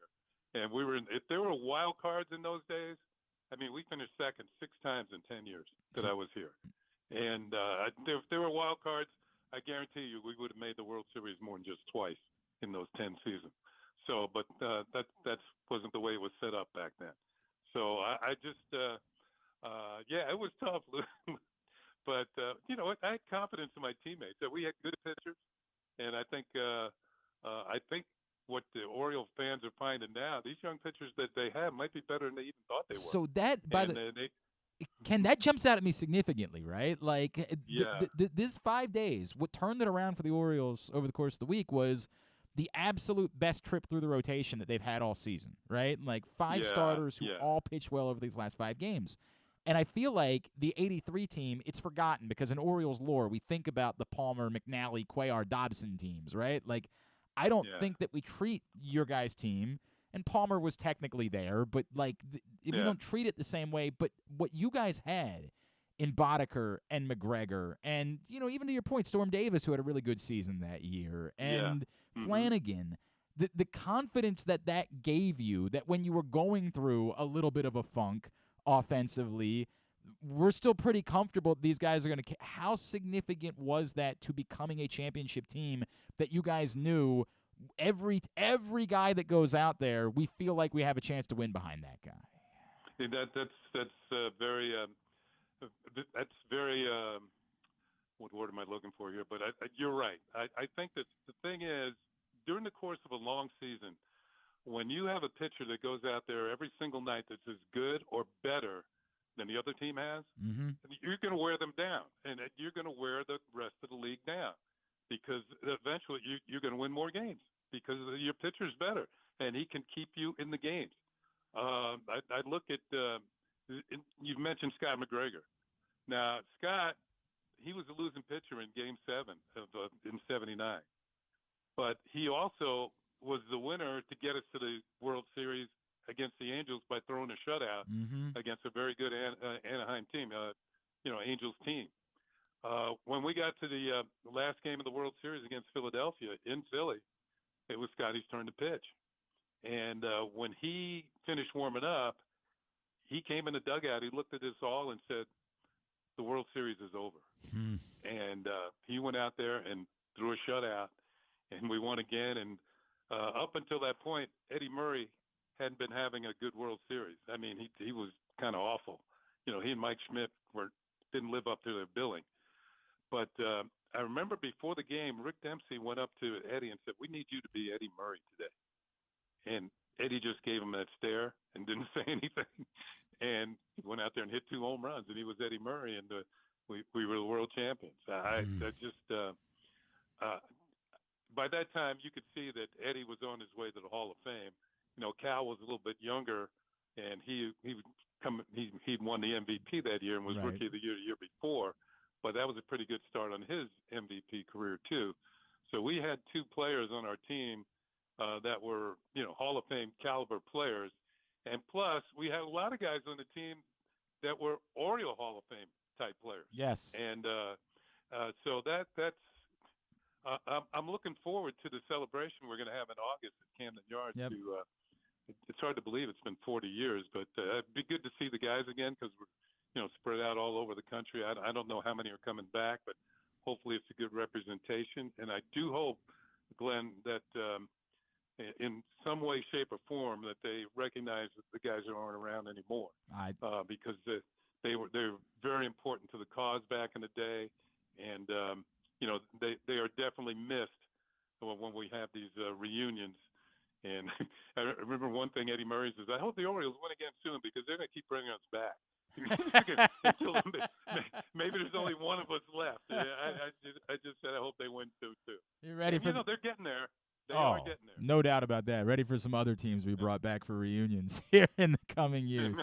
And as Ken points out, obviously that first weekend of August and that Saturday against the Mets, it's going to be a very special day celebrating the 40th anniversary of the 83 World Series team. Kenny, I get the last time we talked, I had no idea that we're going to end up needing to have a conversation about Aaron Hicks in a couple of weeks. How do you from afar explain this? Seeing what he went through in New York, knowing, I don't know how well you knew Aaron, but like, how do you explain a guy who everyone thought was done? It was over. There was nothing left. coming in a pressure situation. Cedric Mullins goes down. This team needs a boost. How do you explain what we have seen from Aaron Hicks? Yeah, he was kind of overwhelmed in New York at the end. I think the fans were really on his case. Yeah, I knew him pretty well. We would have our discussions before games and sometimes on the bus after games. He's a good young man. I just think the pressure. There is a certain amount of pressure playing for the Yankees. Doing their games for a number of years, I always mention that the Yankees just as much play against their own history as they play against everybody else. People expect them to be good, and if you're not, the fans are going to get on you. Right now, it's Josh Donaldson who's facing the wrath of the fans. Sure. I think he's got 14 hits this year, and 10 of them are home runs. So, I think that's the fewest amount of hits to reach 10 home runs. It's absurd. Yeah, it is. 14 hits and 10 homers. It's hard to do when you think about it. So anyway, it's Donaldson now, and it was Hicks. Now, just maybe a change of scenery. That's all coming to a good team. It seems to be a good clubhouse. I'm not in that clubhouse like I was in the Yankee clubhouse. Mm-hmm. But the thing is that he's thriving. He's playing pretty well. And not only, he's always been a good defender. And even there in New York, his game suffered somewhat. He wasn't making the plays he was making before, and certainly was not swinging the bat as well. Now, the Orioles seem to have the abundance of riches now. They've got, Mullins is back. They've got a lot of good outfielders, young outfielders, and somebody's going to have to sit or DH, and they're going to have to give Rushman some DH days too as a catcher. He's playing that tough position. So this is going to be very interesting, challenging for Brandon Hyde to kind of keep everybody happy. But if the team's winning, there's really nothing to complain about if you're a player. What can you say? You get a couple less at bats, but you're part of a team that's doing something special. Life can go on, I guess, at that point. Yeah, if you get to the playoffs, or even better, if you get to the World Series, you're going to get a full share if you're there all year. That's, and in this day and age, I think it's supposed to $500,000. So that's not bad. That's speaking of us winning the World Series in. You're saying it wasn't a $500,000 share that year, Ken? No. It was. I wasn't complaining. Don't get me wrong. A $64,000 bonus at the end of the year was pretty good. Nobody else got it. We did. So I was happy about that. But that money's long since gone. I've sent kids to college and stuff like that. No doubt. So, yeah. So it's just a lot more. A lot more dough in the game right now. Just there were no internet sales back in the days. Not many people in stadiums had jerseys on, or all kinds of memorabilia running around. And it's just totally different. And I think it's good for the game. The players are benefiting. The owners are certainly benefiting. There's more TV money in the game, which is good. That's. Now you have this extravaganza of the home run derby and all that sort of thing. It's good. The playoffs have been expanded. It keeps the fans' interest because there's more wild card teams and that sort of thing. I just think the game, the rule changes that they've made the game better. For the most part, I think it's sped the games up. I can't stay up as late as I used to. So I'm glad these games. I'm glad these games end earlier. So. We agree about the rules changes. I think they've been excellent. Let me wrap with this though, Ken. What you said about the culture and how that maybe has helped Aaron Hicks since he's arrived in Baltimore. I can't define how good of an X's and O's manager Brandon Hyde is. I'm not smart enough, right? I don't know the game well enough. But what I know is whenever somebody brings up Brandon Hyde to me, I say the culture that has been created in Baltimore doesn't happen despite the manager. There's no way that can be the case. That this of winning and fun and these guys wanting to be around each other, he might not be the one that created it, but he's got to get credit to me for its existence. Is that a fair way of describing Brandon Hyde and what he's done in creating what the Orioles are at this point? Yeah, I think maybe this goes back, Len, to when the Orioles weren't so good when he first got there. And he never seemed to crack. I know that now he seems to be having more fun. You can see it in his press conferences before and after games. And why wouldn't you have more fun? I mean, the Orioles have a 600 winning percentage at the All-Star break. So I just think he's having more fun with it. It's hard day after day sitting there and your team loses, however they do it. But I will give not only Hyde credit, I'll give Michael Elias, the GM, credit for building a number one farm system, hitting on all these draft picks, guys who they developed in the minor leagues. You should give credit to the whole organization for moving these guys up, getting to the big leagues, and now they're winning. And it's a feather in the cap for everybody.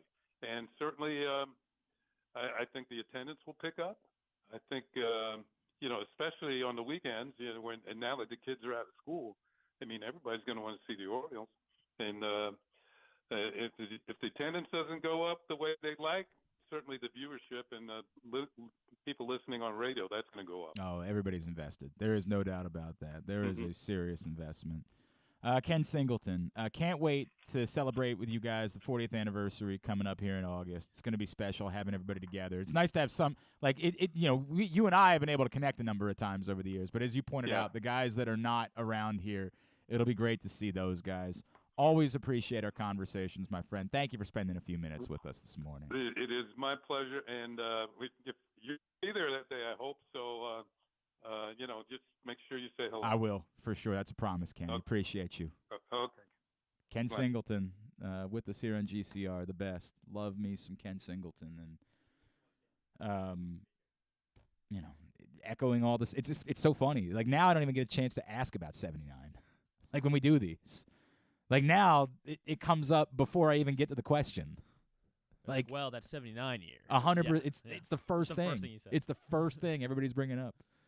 Why do we win the World Series in '83? Because we needed to wipe the taste of our mouth of 79 out of our mouth. And I get it. I completely understand. And it goes back to that whole, butterfly effect thing, right? Like, if they hadn't gone through that type of heartbreak, right? Like, if it had just been swept in the 79 World Series, would it have been the same? It's what I talked about last year with the comparison to the Ravens and Lee Evans and Billy Cundiff. When everybody says, like, if I could change anything, I would have had Lee Evans caught that ball. Maybe the Ravens win back-to-back Super Bowls. Yeah, maybe. Or maybe they don't win one. I don't know. Everyone we talked about how important it was and how that loss in New England drove them. It took a couple more years of the Orioles from 79 to 83, but they're all bringing it up. Everybody who was on the 79 team. Now, Cal Ripken, whenever we have him on, won't have the same perspective, right? He was not there for 79. But it'll be interesting to learn from him how much it permeated, conversation. That, like, he was still thinking about it because all of the other guys were. Be interesting to find that out. All right, I'm not hyperventilating because I'm not. If it was TFO, it'd be a little bit different. I'm not, like, Chris Eubanks is only carving a place in my heart at the moment. I hadn't thought about Chris Eubanks much. As I've tried to explain to people, he was a mid player. He was a guy. But all of a sudden, here at Wimbledon, and grass is definitely his best surface, so it's not that surprising. But he is now with a chance to serve for the match against Stefano Tsitsipas. And it's very difficult for me to do a show. This is actually going to lead to a fun conversation with Jeremy about times that we've done shows where we have been terribly distracted by something else that's been going on. Yeah. And both of us have had to do shows while Orioles games are going on. Oh, this is unfair for Jeremy. We'll let him. We'll talk about it. I can't imagine doing a show like while the home run derby's on or something. Yeah, I mean, just imagine. I think actually tonight 105.7 is airing the home run derby, yes. So I don't think anybody will be put in that spot. But God, I mean, it would just be very difficult. Yeah. The number of times, and like Rita and I have to do these shows on Sundays, and admittedly, the Oriole game is always earlier in the season. What was the game where Mateo, like a sociopath, came around first to, like, they couldn't score a run all game. God, I wish I could remember what the game was. They couldn't score a run all game. Mateo was on first, and like just a maniac came all the way around on a ball that was barely, I don't even think it got to the wall, and came all the way around and scored. And I look up and I just see the dude flying around third base, and I just start screaming like, "They're sending him! Oh my God, he's crazy!" Like I'm losing my mind as it's happening. And this is some random game at the beginning of this. I mean, it was obviously, if it was Mateo, it had to be in the first month of the year. Yeah. And like it doesn't even matter all that much.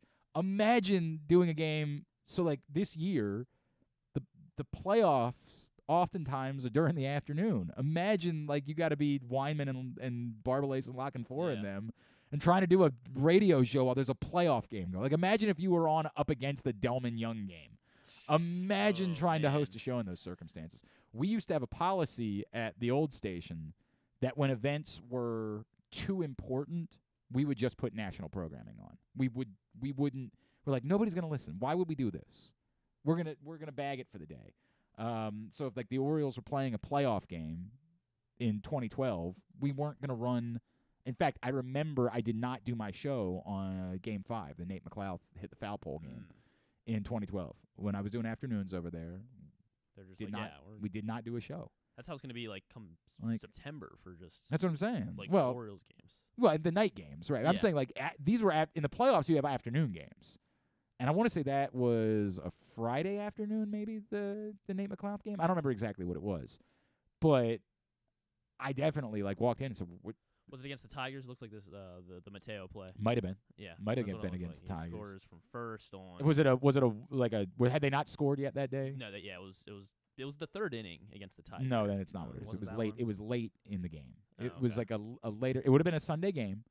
It did tie the game though, like it was 1-1. Yeah, but I would not have been freaking out about it in the third inning. You never know. Like, you never know. Wouldn't have been the case. It was a big moment. It was a game when they were struggling to score, and it was later in the game. Whatever. It's not that big.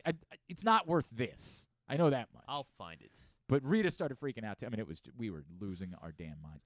I also had a policy at the old station that like if there was a U.S. World Cup game, like the Landon Donovan game, for example, that was on. I'm like, I'm not. You want me to go up against a game to clinch the spot in the next round of the World Cup? No chance. Not doing it. Forget it. Not happening. But I have had to be on while there were significant sporting events going on at the same time, and I want to talk to Jeremy about that too.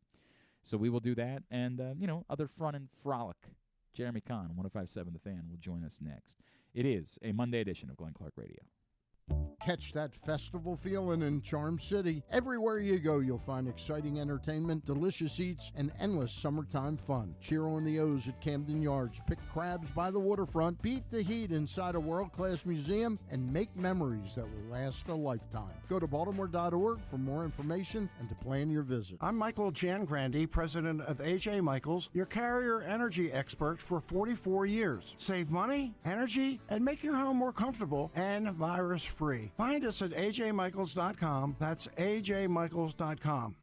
Your summer destination is closer than you think at Live Casino and Hotel Maryland. With an expansive gaming floor and incredible dining options ready for you to explore, your adventure awaits. Dine at the new Coho Korean Barbecue House coming in July or on the patio at the Prime Rib. Enjoy the summertime breeze at Orchid Smoking Patio. Limited time packages starting at $229. What are you waiting for? Book now. At Arundel Mills, must be 21. Please play responsibly. For help, visit mdgamblinghelp.org or call 1-800-GAMBLER. All electronic tolling is here to stay in Maryland, and DriveEasyMD.com helps you cruise a little easier. We're Maryland's tolling resource, home to EasyPass, pay-by-plate, and video tolling. It's never been easier to pay your way. DriveEasyMD.com. We'll keep you moving. The Orioles are off and running, out to prove that last season wasn't a fluke, and they are one of the best teams in baseball. Hi, I'm Paul Valley, host of the Bat Around for PressBox. Tune in every Saturday from 10 a.m. to noon as Zach Goodman and I break down every Adley bomb, every Tony Tater, and every save from the mountain. Like a warm hug from Rutschman, the Bat Around has you covered with all things Orioles as we embark on what's sure to be a magical summer in Birdland. So tune in every Saturday for the best in Orioles coverage right here on the Bat Around. It's another exciting weekend of affordable family fun at Prince George's Stadium with the Bowie Bay Sox. It starts on the 14th with our big hitter bobblehead, Connor Norby, for the first 750 fans. Saturday sees our special circus night with post-game fireworks. And Sunday features the Kobe Mayo Squish Pillow with special ticket package. Get your tickets now by calling 301-805-6000 or anytime online at baysox.com. The Bowie Bay Sox. Let us be your 9-inning vacation. Whether your focus is luxury and comfort, convenience and technologically advanced connectivity, or sporty performance and aggressive styling, we've got the perfect Highlander for you. Check out buyatoyota.com for deals on new Highlanders from your local Toyota dealer today. Costas Inn has been serving up delicious steamed crabs for over 50 years. Lately, the crabs you want to eat when the weather warms up have gotten harder and harder to get. So get your crab eating game plan in place. Make sure to stick this number on your fridge, 410-477-1975. Call ahead and reserve the size crabs you want. You may be able to walk in, but you may also be disappointed at the size or maybe even get shut out altogether. So call ahead, have a plan, and then arrive on your crab eating vacation. Costas also has delicious crab soup and crab cakes. The Costas Inn at 4100 North Point Boulevard. For more than 50 years, they've been satisfying crab lovers in and around Baltimore. That first sip. That first bite. Start your day off right with a delicious breakfast at Royal Farms. Choose from a fantastic selection of fresh Royal Farms breakfast sandwiches and top it off with a rich hot cup of the freshest coffee in the world.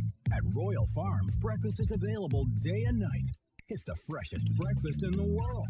Real fresh, real fast. Royal Farms. If you need more of Glenn, you can also hear him every Sunday with Rita on 105.7 The Fan. But also, if you need more of Glenn, what's wrong with you? Holy crap. I just let out a primal scream. If you were watching the video, you just saw me lose my mind. Boy, Christopher Eubanks was... Dude, Christopher Eubanks was trying so hard to yak this up in the fifth set. He went up a break, he blew it, he gave it right back. Then he got another break, and then he gave him multiple break points. But somehow, some way, Christopher Eubanks holds on, stuns Stefanos Tsitsipas in 5 sets. And so Christopher Eubanks, I still can't believe I'm saying those words, Christopher Eubanks on to the quarterfinals at Wimbledon. That's the good news. The bad news for him is it means he has to face Daniil Medvedev. Congratulations on beating Cam Norrie and Stefanos Tsitsipas. Now, enjoy. You get Medvedev next. What a run. What a remarkable run for the American Christopher Eubanks, who is on to the quarterfinals at Wimbledon after an incredible 5-set comeback win over Stefanos Tsitsipas. That is good stuff. Also, Medvedev got a gift today as Yuri Leheshka retired after 2 sets. So, Medvedev is... He's Medvedev, and he's quite well rested. So that's what it is. That was cool. That was awesome. I could do that more often. Still to come today at Wimbledon, that big Alcaraz-Berrettini matchup that I was telling you about. That one is a big-time matchup, and I'm thinking Berrettini. All right, today's show brought to you by PressBoxOnline.com/offers. PressBox is offering new sports bettors the best sign-up bonuses and promos from the 7 legal online sportsbooks. Go to PressBoxOnline.com/offers right now and get offers like $150 in bonus bets from DraftKings after placing your first $10 bet, or up to $1,250 in bonus bets from Caesars. Time is limited to get the best offers from all of the sportsbooks. Go to PressBoxOnline.com/offers and sign up today. All right, we'll track down Jeremy here in a minute. I don't know. What the hell is that guy's deal? What's going on with him? Is it on us? Did we screw this up? I don't think so. Are you sure? I'm guess I'm not positive, but are we doing the bit where we're not checking in with him again, or we're just taking him for granted? Maybe. Yeah, we got to remember he's the hot chick. We got to remember that. Always remember that. He's the hot chick. He's the one we have to chase after. He doesn't need us. If we don't get him, we got to go to the, that other girl. She's not nearly as pretty. All right? So we got to remember that in our relationship with Jeremy. We got to remember that he is the hot chick. A couple things. There's some news floating around this morning that I haven't really had an opportunity to wrap my head around. But an announcement today, the New York Times is shutting down its sports staff. It's shutting down its sports department, which is, at face value, unbelievable. You're reminded, of course, that the New York Times purchased The Athletic a couple years ago. And so what they're saying is that basically they're just going to roll The Athletic in to the New York Times. So it's not like the New York Times isn't going to do sports. It's just that, like, if you go to the New York Times website, I mean, I don't think many people still pick up the physical New York Times anymore, but if you do, you're going to see stories in the New York Times from the staff of The Athletic. And now it'll be integrated on their website as well. I don't know what that means. The New York Times is an interesting paper because it's the paper of record, right? Like, it's sort of the national paper, but it is also a local New York paper. So I don't know what that's going to mean for, like, daily coverage of the Mets. My understanding is, like a lot of people have talked about, they're not going to do game stories anymore. And for what it's worth, we've already seen that. And I've had that conversation on here. That those days are over. You don't need a game story any longer. You know what happened. You watch the game. That's why anymore, like, Bo Smolka on Mondays during football season at Press Box isn't writing a recap of the football game. He's writing 5 things we learned, some analysis, a mix of discussion of what occurred and analysis of what occurred, with reaction from players and coaches, and that's how he takes advantage of the access that he has to get a bit more information for his analysis. That's what beat writer jobs have become. Game stories are dead. All of the games are available to watch. At this point, Little League games are available to watch. If you're looking for that, you had the opportunity to find it. Game stories are no longer a thing. I don't know what this means. I don't care enough. What I do know is it's not quite as explosive as it sounds because, again, they can just say, well, we've got the Athletic is our sports department now, right? Like, we're just going to take it's all in one. It's sort of like when Disney bought ABC, or when Disney became owners of ABC and ESPN. Imagine them having a separate sports staff on ABC. They were like, that would have made no sense. Why would we have a completely different living, breathing ABC sports department? Which once upon a time, there was an ABC sports department. There were people that worked for ABC Sports. But once they had the same company with ESPN, why would we do that? We've got our sports department. It's ESPN. They'll provide, when we decide to do sports on ABC, it'll just be ESPN people. That makes sense. But this does feel different in some sort of way. And the concern about what it means is palpable, no doubt. Like, across the country, there are going to be places where they're going to say, are we next? Like, is the LA Times the next to cut sports and say we can't? One of the things I talked about for a long time is that the fear that a lot of people have is that at some point, these teams are just going to say, we don't need this anymore. We don't need anybody else here covering us. All you're going to do is ask difficult questions that we don't want. And so we're just going to have our own media. At some point, we'll have, the Baltimore Ravens will say, we have a radio partner. They actually don't even have, I guess WBAL is technically their TV partner, but they used to have, like, Masson or NBC Sports or Comcast, whatever it was called at the time. And we got our own website. We got our own podcast department. We've got our own, like, that's our media.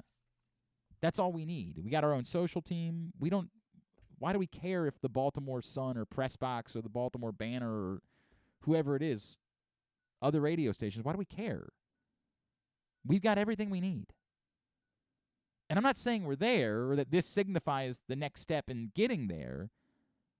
I'm just saying that I understand why that question is going to continue to be asked about what it means for the future of independent sports journalism.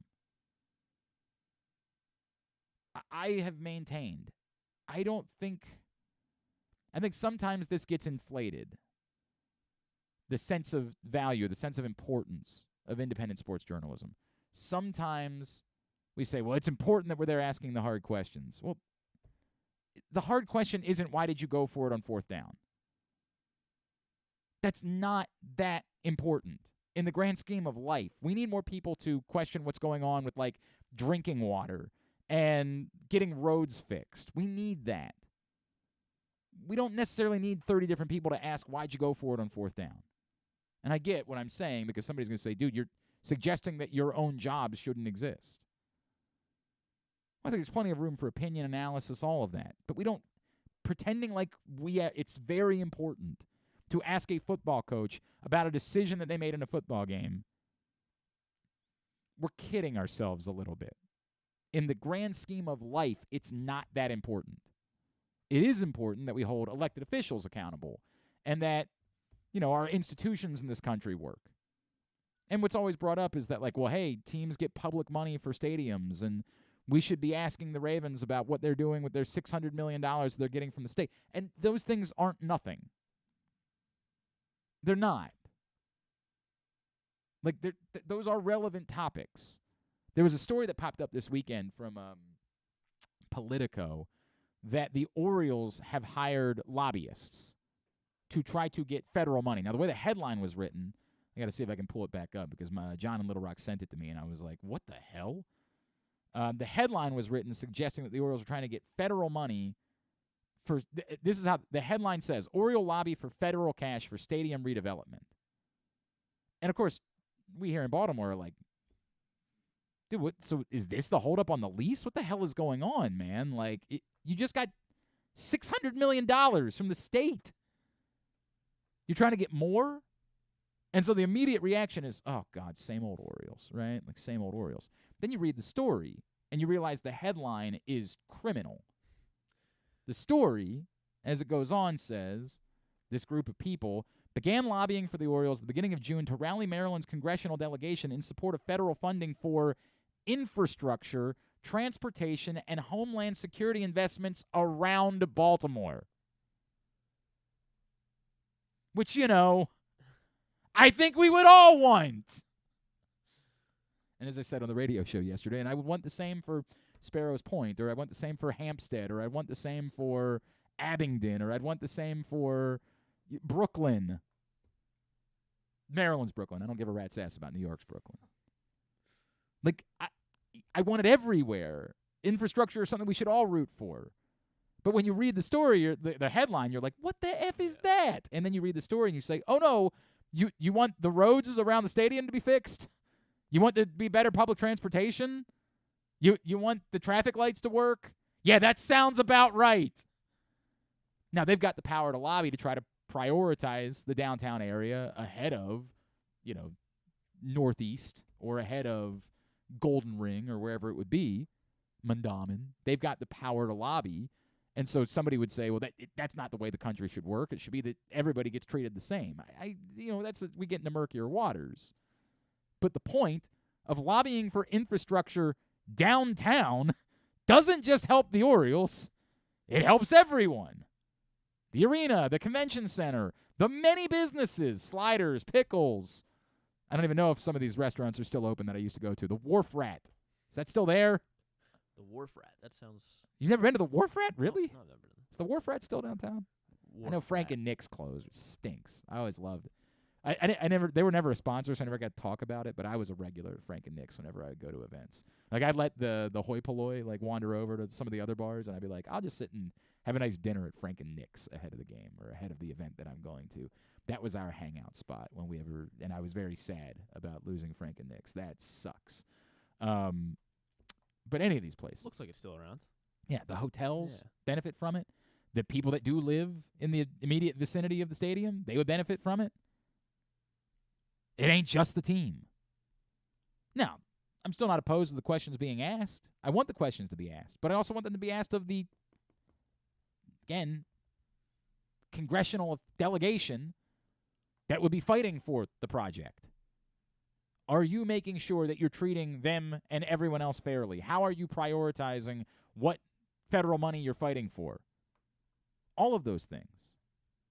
I know I kind of took a turn from starting this about the New York Times, because the truth is I don't subscribe to the New York Times, and I don't, personally, it's not going to impact me in any way. But the question is there a ripple effect? I don't know, because the New York Times has another sports department. They literally had 2 different sports departments and sort of said, now we're just going to have one. And apparently they're not laying anybody off. So I can't get all that worked up about it. I'm going to guess, as I read the story, apparently like most of the people in the sports staff will be given other assignments. And so I'm going to guess there'll be some people within the sports staff that'll say, nah, we're good. Like, we'd rather not go cover the courts. That's not all that interesting to us. We'd rather go somewhere else and cover sports. But if they're not laying anybody off, then it's hard for me to portray the New York Times as evil, right? Like, they're keeping the staff intact. They're just sort of redistributing how they cover sports. That probably moves some people over to The Athletic. Won't replace the fact that they dropped Dan Connolly, and I'm still not okay with that. But I don't know. I don't know what the impact is long-term of that. All right, do we just move on and do the other segment? Yeah, I think Let's so. just make sure he's okay, right? Yeah. Like, let's just make that does concern me a little bit. I love my guy, and I'm a bit worried about that. All right, how about we do this? Why don't you call that other guy? I did try that. Oh, you tried that yes, already? I did try that. And do you think the number is Yeah, legitimate? I do. Did you just try sending a text? Yes. All right. I Well, did. Who knows? Who Yeah, knows? Who knows? I love that guy, by the way. I was such a fan. Oh, my God, very high on the list. Very high on the list of, I don't want to say who it is, but, like, I think everybody knows that there's certain, like, guys that never played for a local team that I just loved watching play. Joe Montana was the first, like, non-Baltimore athlete that I ever felt. I don't know who was the first. Joe Montana was high on the list. Everybody knows Kenny Lofton was my guy. I love Kenny Lofton. Everybody loved Ken Griffey Jr., so I almost don't count it, right? Like, if you were breathing, you loved Ken Griffey Jr. The next guy I truly fell in love with was Ichiro. Like, Ichiro was the next dude I truly fell in love with watching play baseball. Like, I was the guy that, like... You definitely have a type, yeah. When he was 40... Well, yes. Yeah, I don't know. They're a little bit different. But I get what you're yeah. saying. Like, I'm not... It's not... And, by the way, this guy that we're talking about is nothing like that. Yeah. But he was a hitter. He wasn't just... Like, the donkeys are the ones that do nothing for me. McGuire never did anything for me. McGuire, I think, is maybe the most overrated baseball player of all time. And it's not just because of steroids. It's because before he was using steroids, he wasn't that good. Like, we compare Mark McGuire to Barry Bonds. Barry Bonds was a great eternal baseball player. Mark McGuire was a guy that hit a bunch of home runs, a lot of which aided by steroids. I don't know that Mark McGuire, without steroids, is even a Hall of Fame caliber baseball player. Sammy Sosa probably was. He was a little bit closer. He wasn't Barry Bonds, but he was a little bit closer to a complete baseball player. Bonds was the definition of a complete baseball player. It's funny because you would think that I would be in love with Trout now. I guess I don't get to watch Mike Trout. Right, exactly. Like, I don't know why. The Angels' problem. Ichiro, Kenny Lofton. Yeah, that is true. Those, Ichiro, I guess. Those were my two favorite. Those were 1 and 2 on my absolute favorite. Dude, I was so desperate when Ichiro was at the end and just wanted another crack to play the following season. I was like, dude, bring him in. I think I wrote a column about it for Press Box. I'm like, just let me have this. I had to put up with Jim Thome at the end. Donkey. Couldn't help it all. Buck Showalter was still in love with him because he remembered Buck Showalter I love Buck, but he had this problem where, like, when he got a player, he thought of them as what they were instead of what they are. Like, he truly believed Vladimir Guerrero was still Vladimir Guerrero when he showed up in Baltimore. No, he was not. No, he was not. He was definitely Vladimir Guerrero. Absolutely. You got to turn Grant's microphone back on. He absolutely believed that Jim Thome was definitely still. He would put Jim Thome in the middle of a lineup in 2012. He stunk. And Buck's like, let's have him hit cleanup. The two of them were both out of their prime by the time. It's not that they were out of their prime. It was over. Yeah. Right. It was done.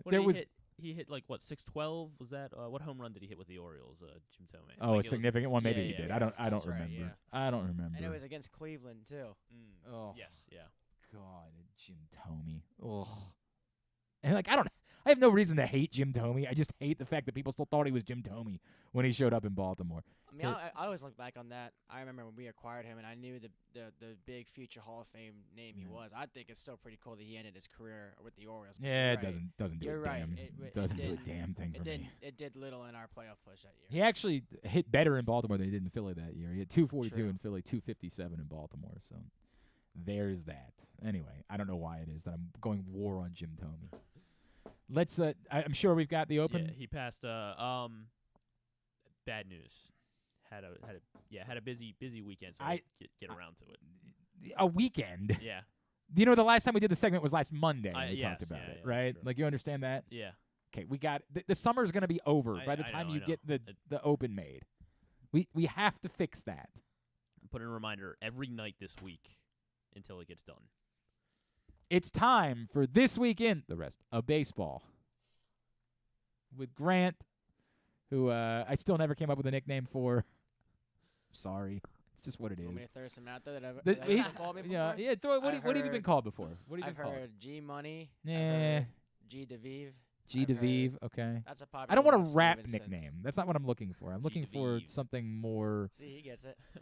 Like, you know what they call baseball, because Grant's a baseball guy. Maybe we call him the dirt bag, because that's a thing. It's a thing in baseball. You want to be a dirt bag. You want to be a guy that's, what are the Dustin Pedroia type, right? Like that's what we're talking about with the Jordan Westberg hat trick a couple weeks ago. You want to be the guy that's laying out, making plays, sliding into bases, getting dirty, the dirt bag. I don't know. You were talking about earlier non-local guys that you fall in love with early on. That was my guy. Oh God! Don't say that out loud. I'm gonna. You know what? We might cancel the segment now. God. All right. This is Grant's opportunity to get us caught up on what's going on that has nothing to do with the Orioles. What's at the top of your list? We were just talking about Enrique Bradfield as the first-round pick. Picks 1 and 2, both LSU guys. Mm-hmm. Paul Skeens to the Pirates, #1, and Dylan Cruz, #2, to the Nationals. That is the first time. There was a lot of hubbub in the days leading up to the draft about the Pirates, like, really going under slot and going with, like, Wyatt Langford, or there were a couple other names that were being thrown around. It's interesting because I still think that most people believe that Dylan Cruz is the best player that was in this draft. But in the week leading up to the draft, there were more people that were suggesting that, like, the right decision is to take Skeens. I think it is, too. And so I think the folks in Pittsburgh are not, like, they are not thinking this was, this is them being cheap or this is them getting too cute. I think the reaction in Pittsburgh is they got the right guy.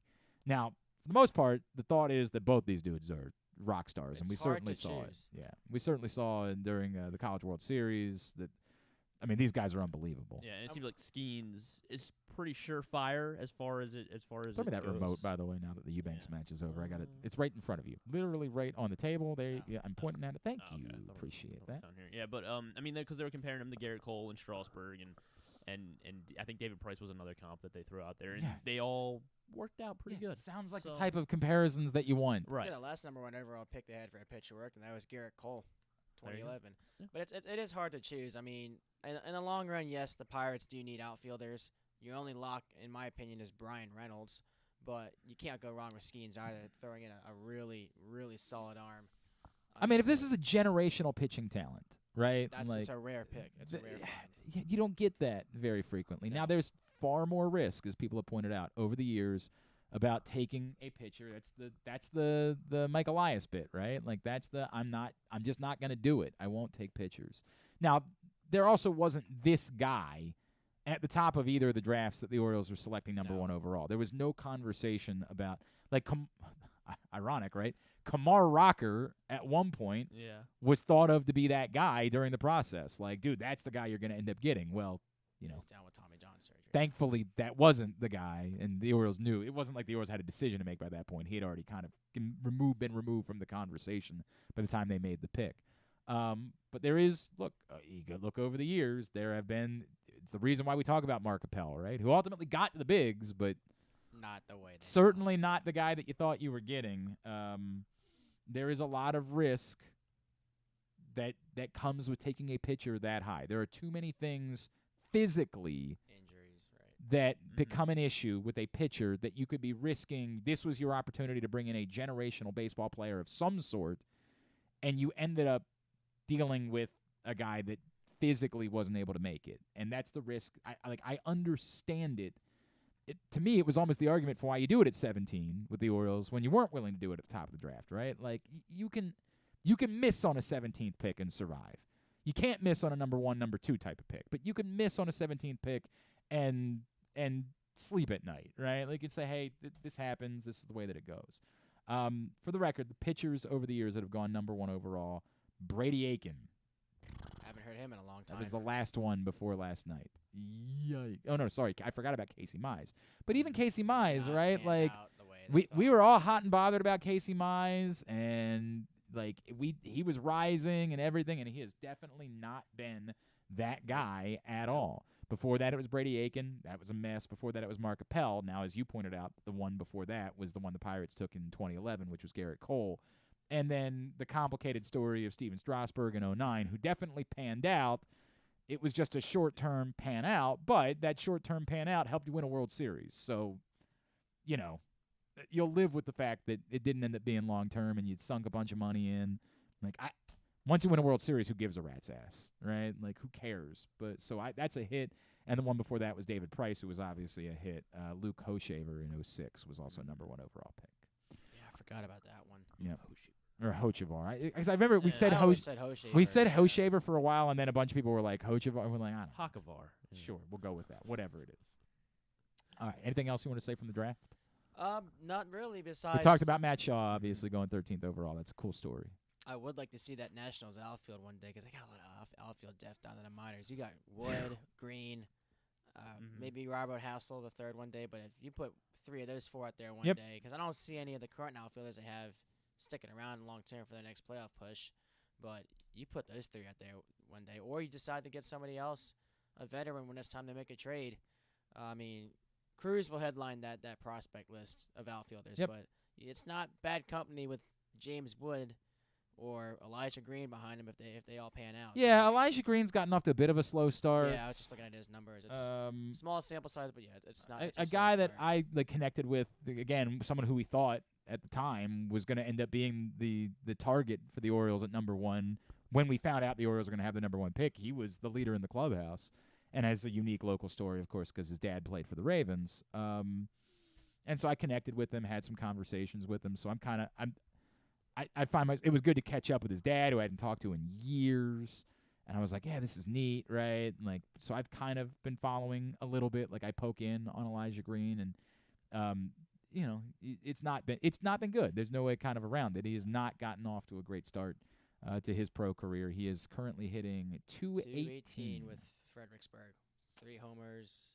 Is that the low A level, or is that the high A level? Lowest level. That's the low A level. Same level with Delmarva. Yikes. He does have 22 stolen bases though, but that's doesn't help the 645 OPS. And he does get on base at a 327 clip, right? Like, that's the interesting. Again, he's not. It's not like he's not getting on base. 327 isn't good enough. Like, I'm gonna make that abundantly clear. But for a 218 hitter, he's getting on base fairly well. He's not hitting well enough. There's no doubt about that. 106 strikeouts in 58 games. Not great. No. Not great. Again, you're feeling very comfortable about Jackson Holliday at the moment, who we haven't talked about that. Obviously, Jackson Holliday gets another bump. He's on his way to Bowie. See him in a week or so. Kobe Mayo and Chase McDermott on their way to Norfolk or North. McDermott's is well deserved too. Don't sleep on that guy either.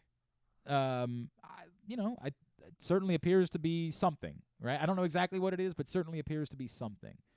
There was somebody else who moved yesterday too, right? Am I forgetting? So Holliday to AA. Yeah. McDermott and Mayo to AAA. I feel like there was something else on the minor league transaction list yesterday, and I've already forgotten what it would have been. So Zimmerman to AAA. Yeah, that's the other. Yes, that went the other way. All right, whatever. Who cares? Who cares? All right, very good. Is that it? What? Yeah, I don't have it. Okay. If there was a fourth. I thought there was, but maybe I'm wrong. I didn't see a fourth. Maybe one I'm wrong. All right. Maybe I was doing ayahuasca or something. I don't know. Were you really? Jeez. No, I wasn't. But I could have sworn as I was looking, I saw something else. Next. Well, that's all I had from the draft. Besides those two being the first to go number 1 and 2 as teammates, which I thought was pretty interesting to read. In terms of do me a favor, Grant. Hold the microphone more like this. Don't talk down into it. Talk into it. Yes. Like that. Thank you. That much sounds better. Yeah. Much better. Besides the draft, the Yankees trying to change some direction in their offensive approach.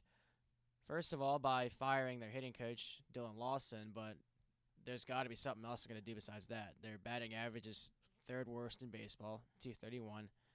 710 OPS is 21st, but still, there's got to be other things going on that they got to switch around. The only big name that I know is on the IL is Judge, but a lot of just underperforming.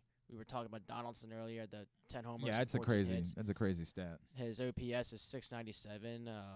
Stanton's having a down year, 9 homers, and he's been practically playing almost the full season. 7.2 OPS. Volpe's, rookie year, rookie jitters, I get it, but still not great numbers as a highly touted prospect coming in. 216, 682 OPS. I don't even know what they do right now with the 49-42 record, and they've fallen behind now in the wild card race.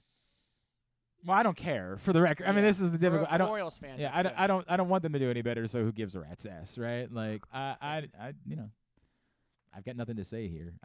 They fired their hitting coach. This one wasn't quite as good. This one wasn't quite as helpful. I needed more of a breakdown of that.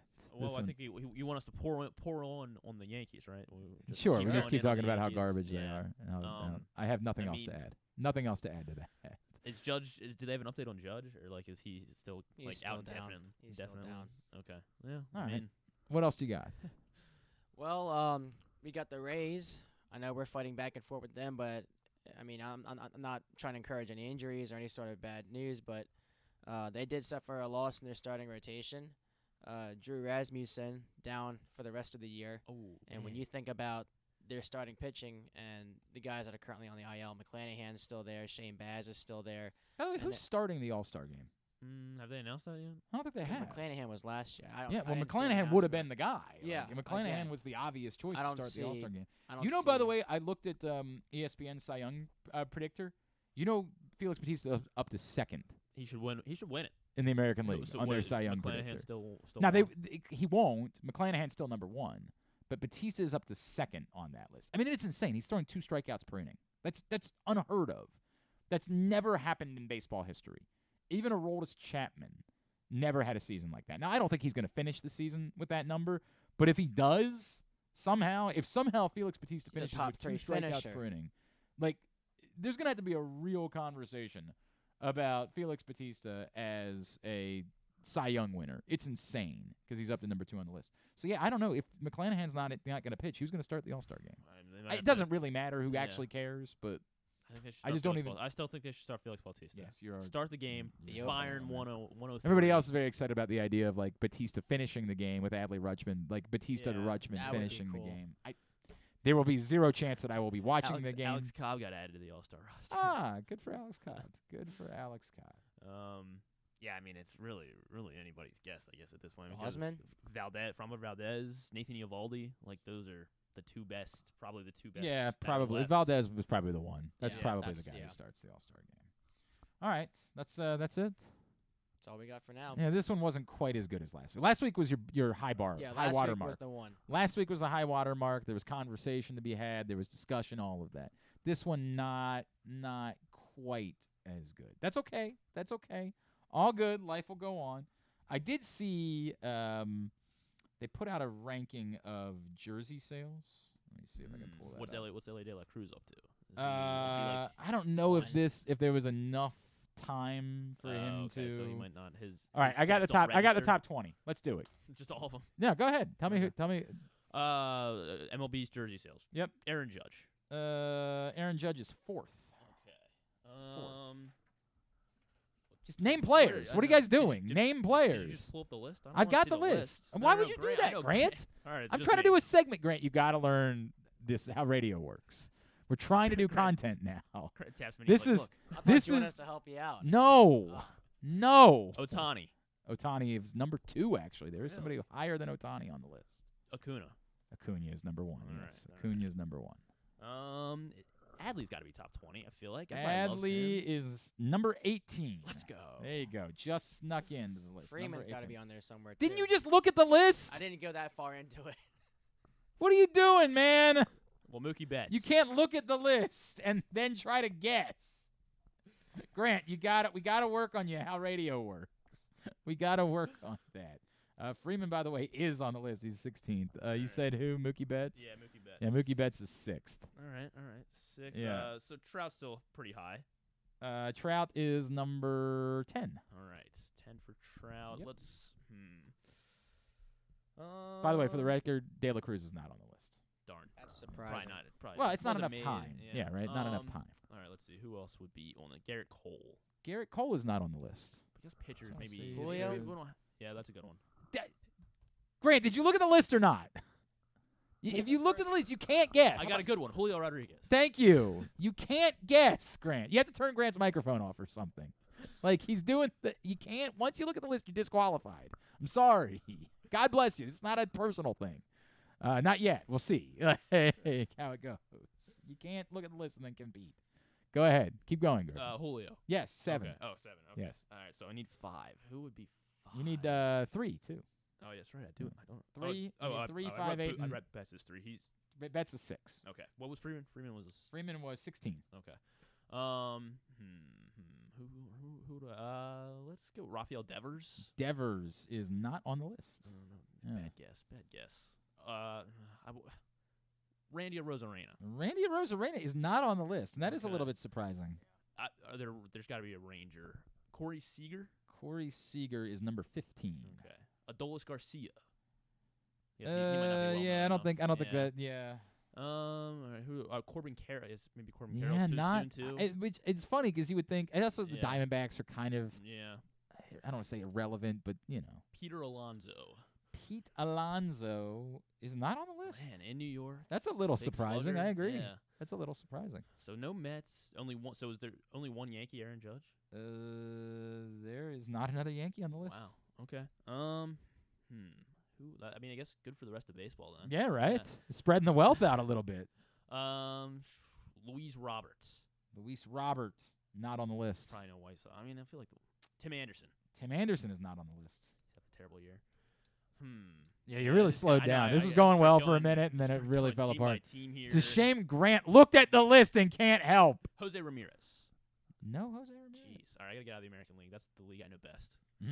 Yeah. Yeah, get into it. It's the only league that matters in my mind. Exactly. Yeah, right. Let's go. San Francisco. Who's good on the Giants this year? I'll just go Chuck ahead. Peterson. There is no Giants. Lamonte Wade. Yeah, I'm gonna keep. It's not Lamonte, by the way. It's just Lamont. Sorry. Yeah. Maybe more Dodgers. Clayton Kershaw. Clayton Kershaw is 20th. Yes.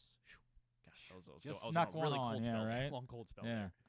It was worse than me my freshman year of college. Just a tough scene. Putting on the pounds. Hey, ladies, just had an entire pizza at late night. You want to come over? Tough scene. All right, okay, let's go with Nolan Arenado. Nolan Arenado is not on the list. Goldschmidt is not on the list. Man. Heavy from a couple of teams. O'Neal Cruz. Not the Pirates, not the team. Not heavy Pirates. Heavy from a couple of teams. They're more Joey Votto, Cincinnati Reds. Joey Votto is 13th, actually. All right, Joey Votto. There you go. That's not the team that was heavy from, but he is on the list. Heavy from a couple teams. Heavy from a couple of teams. Have I completely skipped over so far? I mean, you haven't necessarily skipped over one of these teams, but you could have gone deeper on one of these teams. The Marlins wouldn't have any. Let's go with Edwin Diaz, like the Mets. Or no. Wrong direction. No, there is a Met that you haven't gotten. Who else on the Mets? Yeah.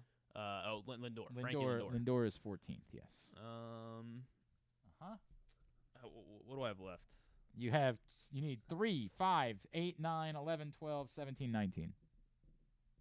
Okay. All right. A couple guys from there's 3 guys from a team that you've missed. There's heavy on a few teams. I just gotta start going team. I just gotta start going team by team here. Just name a team. I'll tell you if it's them. Okay. The Astros. I have not named a single Astro. I would have started. Yes. Come on. Jordan Alvarez. Jordan Alvarez is 17th. All right. Kyle Tucker. Kyle Tucker is not on the list. Verlander's not on the list. I mean, he's not an Astro anymore, but Verlander's not on the list. He's not on the list. Scherzer's not on the list. No. Okay. Why I know. You figured out you should be guessing Astros, and then you stopped guessing Astros. Framber Valdez. Framber Valdez is not on the list. Luis Garcia. Not Luis Garcia. Who's that? Jeremy Pena. Not Jeremy Pena. Jeez, what? You're overthinking Jose it. Abreu. Jose Abreu is not on the list, but maybe think that through again.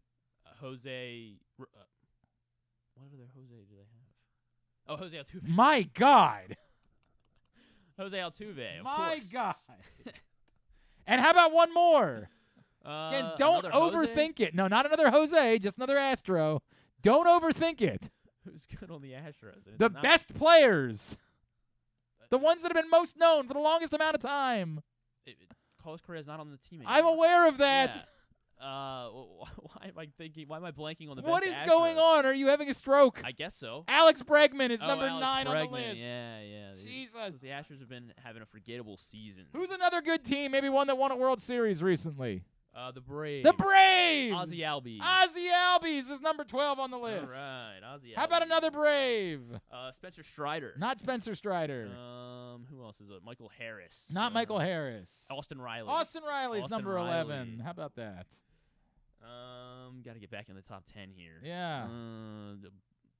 This one was a bit surprising. It's like it's the power of the fan base. Okay. One more Brave. Oh, one more Brave. Yes, one more Brave. He's been very good. I was just surprised that he was top 10 in jersey sales. It's not Michael Harris. It's not Michael Harris. I already told you that. Yeah. Well, I'm just thinking it through. Yeah, here. right. Who's playing? Orlando Arcia? It's not Orlando Arcia. Oh, Matt Olson. Matt Olson is number 8. Yes. Matt Olson is number 8. Now, there's one other team that has number 3 and number 19. They're not very good. They're not very good. But we expected them to be very good. Manny Machado. Manny Machado is number 19 on the list. Fernando Tatis. Number 3. There you go. All right. That was an adventure. I wouldn't have done well, for the record. I would have struggled to. I might have remembered if I had gotten all of the context clues that you got from me. The good players on the Astros.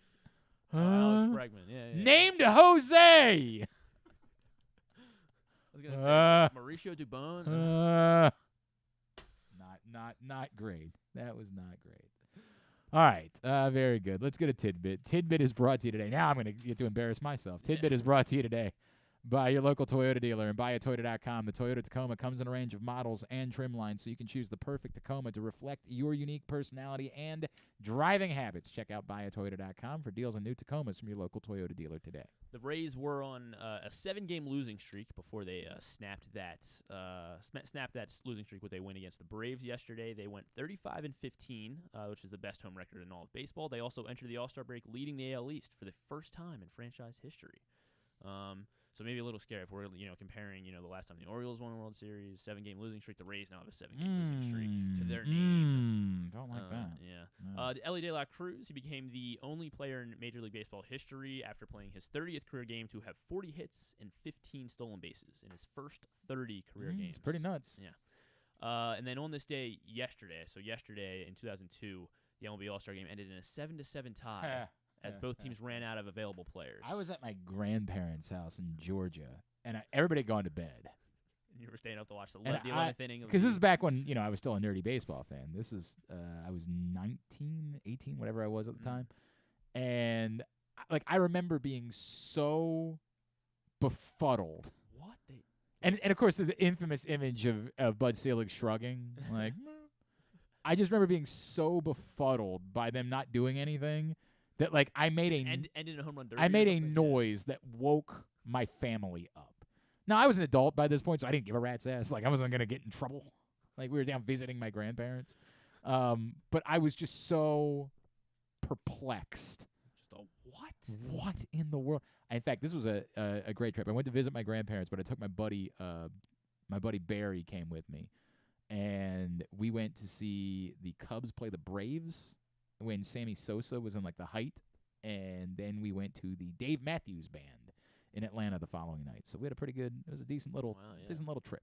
Torrey Hunter, of course, robbed Barry Bonds of a home run. Remember it well? First inning. And then Barry Bonds came out and picked him up, put him over his shoulder, the whole thing. Yeah. So now I have a random one for the trivia here. God, I used to care so much about the All-Star game. No. And then of course, if Alex Cobb's gonna be pitching. For everybody that does, if you're at a age where you don't know that All-Star game is famous because it was what led to this asinine thing where they tried to make the All-Star game determine who got home field advantage for the World Series, which was just one of the dumbest things that's ever happened in the history of baseball. So I have a random one now. We're going to football because I don't have a lot of. There wasn't a lot of other trivia. I hope it's not who's worn jersey number 26 because that popped up on Immaculate Gridiron. And as soon as I see that, I just say nope. 26. I pass. I'm not doing single player. Geno Stone. Love you. Yeah, thank you. Love you, Immaculate Gridiron. Didn't Dewan Landry, was he at 26? Was he that, or was he 30? No. I don't remember. He was. I don't know. Yeah. Maybe he was 30. I don't know. I'll look. But sorry. I like all these games, but if you're gonna ask me jersey numbers, I'm out. All right, I'll do jersey numbers tomorrow. I'm out. So this stat was going around. There were only 2 players last season, linebackers, to have 100 tackles, 5 sacks, 2 interceptions, and 5 pass deflections last season. There were only 2 players to do that in all of football. It was 100 tackles, 5 sacks, 2 interceptions, 5 passes deflected. So these sound relevant. They sound like off-ball linebackers. So I'm going to start with Roquan. It was not Roquan. Was it Patrick Queen? Patrick Queen was one of them. It's pretty funny. Yeah, you hate him. Yeah, I know. What a piece of crap you are. Stats. No, they're just stats. The interceptions fell into his hands. You hate Patrick Queen. Off-ball linebacker that had 5 sacks. You said 5. Yes. C.J. Mosley. No, not C.J. Mosley. He plays on the West Coast. Bobby Wagner. Okay. Bobby Wagner and Patrick Queen. Patrick Queen also became the 4th Ravens linebacker to ever do this. It's Jeremy Kahn. Hang on a second. I'm gonna I'll handle this right now. You're just like you didn't die, right? It's all good. It's all good. Oh, okay. Yeah. Hey, I'm finishing. I'm actually no, I don't. And don't tell me because I did the bit where I answered the call as I was doing the show. So yeah. So don't tell me. I'll call. Yeah. Don't say anything. I'll call you as soon as the show's over. All right. I love you, buddy. All right. He's okay. Thank God. That's all that I needed to know. Very worried. He's okay. Yeah. That was the important part. And he and the other Ravens that had 100 tackles, 5 sacks, 2 interceptions, and 5 pass deflections in a season. 5 Ravens? There's 4. Four So Ravens. Queen was the 4th. Queen was the 4th. So there's 3 other players. 100 tackles. Yes. 5 sacks. 5 sacks. 2 picks. 2 picks. And then 5 pass deflections. Well, I'm going to guess Ray Lewis. Ray Lewis is one of them, yeah. Only 18 players have ever done this. It's pass deflections. I mean, the Ravens have a pretty good history of yes. off-ball linebackers, so it's not really all that surprising that they would have a number of them. And pass defenses became a stat in 2001. So I'll say Mosley. Not C.J. Mosley. Okay, then I'll say Bart Scott. Bart Scott, indeed. Adalius. Not Adalius. Yeah, I mean, he just doesn't. Other off-ball linebacker that would have had. Hang on. Don't, you son of a bitch, don't do it. Okay. Jamie Sharper. No. Ed Hartwell. Not Ed Hartwell. A little too. Settle down. Stop it, you guide. You're like Grant when he looks up the names. You can't help yourself. That is not like what Grant. No, but I just told you to settle down and keep it in your pants, and you can't. You're not physically capable of doing that. All right, I'll sit back. I was just trying to fill the air, bridge the gap a little bit. Well, say something else. Say something interesting. Regale us with a tale. There was a very attractive woman who walked by earlier. Jeremy, by the way, it was like, do you know what's going on? I'm like, I don't. Whatever it is, don't say it because you're about to tell other people. It's not something you're supposed to. All right. How about Donnell Ellerby? Not Donnell Ellerby. Jameel McClain. Not Jameel McClain. How about? Oh man, this is interesting. All right, shut up. I already see your face. All right, I'm not I already see your face. I'm just admiring, the nice day outside today. Is it a trick because it's not an off-ball linebacker? I mean, I guess. Yeah, I guess. I mean, I guess he was. Yes, technically a middle linebacker. He was a middle linebacker. Yeah. Okay, that's what I'm. Yeah. Middle linebacker that I haven't named yet. It's not Tavares Gooden. It's not Tavares Gooden. Daryl Smith. Daryl Smith is indeed the 4th and final. Well, I guess he was the 3rd Raven to ever do it, but yes, look, he was the 4th Daryl Smith was very productive as a Baltimore Raven. Did it in the first year that we're looking for a Ray Lewis replacement, 2013. It's a dynamite time for us to do a Ravens tackles tidbit. This is definitely the time of year where that's. You want to try to name any of the other guys that done it recently? Like in the NFL? Yeah. Fred Warner. Fred Warner actually did not do this. That's a little surprising. There's another San Francisco linebacker, middle linebacker. Another San Francisco middle linebacker who did it? That's still in San Francisco? No. He did it the same year Daryl Smith did it, actually. Oh, Patrick Willis. Not Patrick Willis. Yeah. Oh, God. Navarro Bowman? Navarro Bowman. 100 tackles and 2 interceptions. Luke and 5 Kuechly? Luke Kuechly actually did not do this. There's another... Another Panther? Yeah, another Panther. Dan Morgan? Not Dan Morgan. 2015. All right, tell me. Thomas Davis. Thomas Davis. All right, Yeah, that Thomas makes sense. Davis. Yeah. Shaq Leonard did it twice for Okay. the Colts back-to-back years. Okay. Levante David on this list. Carlos Dansby. Yeah, Levante David makes sense. There. 2 Pittsburgh Steelers. Harrison. Harrison's one of them. And Porter? Not Porter. All right, tell me. Lawrence Timmons. Okay. We could have gotten there. Those eventually. are all the guys like since All right. 2006. All right. Very good. All Brian right. Urlacher was We the got to get ready. We have to start doing.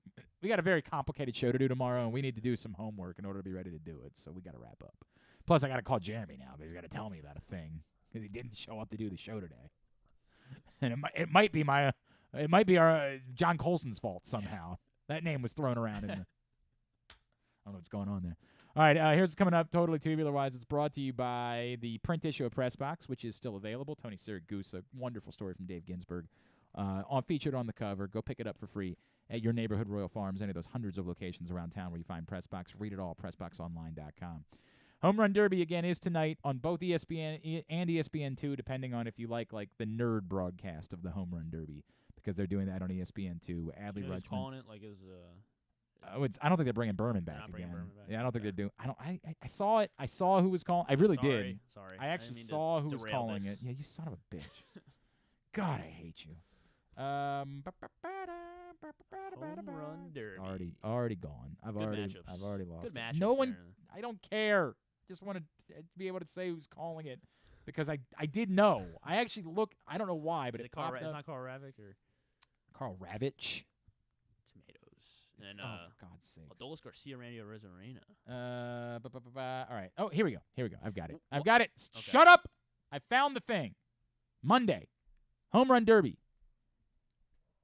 Carl Ravitch, Eduardo Perez, Buster Olney, and Alden Gonzalez are the crew for that. And then on ESPN2, Kevin Brown. Oh, really? Kevin Brown will be on ESPN2. Then I'm definitely watching that one. With Jessica Mendoza and Mike Petriello, who we had on not that long ago. That's the kind of nerd broadcast for that. Then I'm definitely doing that. On radio, it's Roxy Bernstein, John Shambi, and Doug Glanville. So there you go. That's your whole breakdown. It'll be on 105.7 The Fan. All right. Wimbledon continues on both ESPN and ESPN2. The big one, Alcaraz Berrettini, coming up here in a bit on ESPN. Summer League, nobody cares. USA, although Wembanyama finally, he had a terrible game on Friday, but then he played really well last night. So there's that. Don't think he had any further altercations with Britney Spears. And then tonight, the USA Network for WWE Monday Night Raw at 8 as well. Anything non-sports-wise? Yeah, so Netflix is doing this weird, like... We didn't even talk about U.S. soccer today. Oh, yeah, that was a God, great that was game. unbelievable. Wow. That was unbelievable. No goals for the first 88 minutes of the match. Then 4 in the next 33. Wild. It was a great game. Yep, go ahead. They're doing this docu-series called Unknown. They're doing like a different topic each week. It was like pyramids last week. This week is killer robots, and they're talking about like AI and like how it's how it's gonna learn and maybe obviously end the human correct. race. We're all gonna die. That's on Netflix. I had a moment yesterday where I was so in the Futures game they did the automated balls and strikes, but I didn't realize the way they were doing it was an umpire still made his call, right, and then the player was able to challenge it by That's what are we doing? Just let the machine call the balls and the strikes. Why are we wasting our time? They've been doing that like around AAA, haven't they? Like or still running the risk of getting calls wrong. Right. And then I realize as I'm saying that I'm openly advocating for the machines to replace us. Like I'm openly advocating for us to lose our job to robots. But I am. That's what I'm doing. There's season 4 of Miracle Workers on TBS. That's the Daniel Radcliffe. Yes. People tell me it's good. I've never watched it. I've never even heard of it. But on season 4, and it looks pretty funny. Post-apocalyptic. TBS has done way better. Like you don't realize because you didn't watch The Detour. The Detour was perfection. Was one of the best shows in recent memory. So they've done well, but I've just never watched this one. Yeah. Otherwise, the rest on American Ninja Warrior, Bachelorette is back. All right. And The Price is Right at night. It's the final episode at Bob Barker's studio. Oh. Yeah. Where are they moving? Good question. Okay. I'm sure they'll address it. I You gotta guess. tune in, CBS. No, I will not. All right. Thanks. It's either that or the Home Run Derby. Or catching up on Shameless. Actually, I've got trivia, important trivia matchup tonight, so I won't be able to do any of these things. Grant, where are you on social? 20G to Vivo on Instagram. Very good. Give him a follow there. Next Monday, he can produce the show? Yeah. All right. So. Next Monday, you're running the show. Got it? Yeah. All right. Very good. Thanks today to, not Jeremy Kahn. Thanks not at all, that son of a bitch, but thanks instead to Tim Corbin, baseball coach at Vanderbilt, the great Ken Singleton, as well as Kyle Glaser from Baseball America. We'll get all that up in the greatest hits section of the Oh, my God, it's so good. tab at glennclarkradio.com. Tomorrow, we are going down to College Park, and we are setting up the show from the Medill School, the sports journalism school, where they are hosting a summer camp. And we're just going to do a show. They wanted to let the campers sort of see how we do the show and all that. So hopefully everything will work. Fingers crossed. We can barely get our studio to work. So who knows if it's actually going to work or not. I got to incorporate. I might even have to run home and get another computer that I forgot to bring with me to see if it'll work, because I forgot we got to replace that computer. The one in the middle. We can't bring the desktop with us. Right. So we need another computer. And I had one that I was intending to use, and then I forgot like an idiot. So we'll deal with that. But we are packing up shop. We're going down to College Park. Do we have anybody that's scheduled to join us? No one locked in. All right, we got to really make phone calls. Yeah, okay. Yeah, we are playing with fire because we have no ability to do anything else. It's just us. So we got to lock that up today. We are thinking there'll be some various University of Maryland athletics folks that might be stopping by during the course of the broadcast tomorrow and joining us as we are broadcasting from College Park. So that's the deal. A friend of mine, former Press Box editor Caitlin Wilson, is the assistant director of the Medill School, and so wanted to do this, and we're looking forward to it. We should have a fun day down there. So that's the deal for tomorrow. Thanks to everybody at Press Box, all of our great sponsors and partners, including Live Casino and Hotel Maryland, Glory Days Grill, Dorchester County, Bowie Bay Sox, Royal Farms, Costas Inn, All-American Lacrosse, the Baltimore Orioles, Birdland Sports, Easy Pass MD, your local Toyota dealer, buyatoyota.com. Thanks to Griffin, at Griffin_Bass. Follow us Twitter, Instagram, and TikTok at Glenn Clark Radio. Have a great Monday night. Go Adley Rutschman, sure. Duke sucks.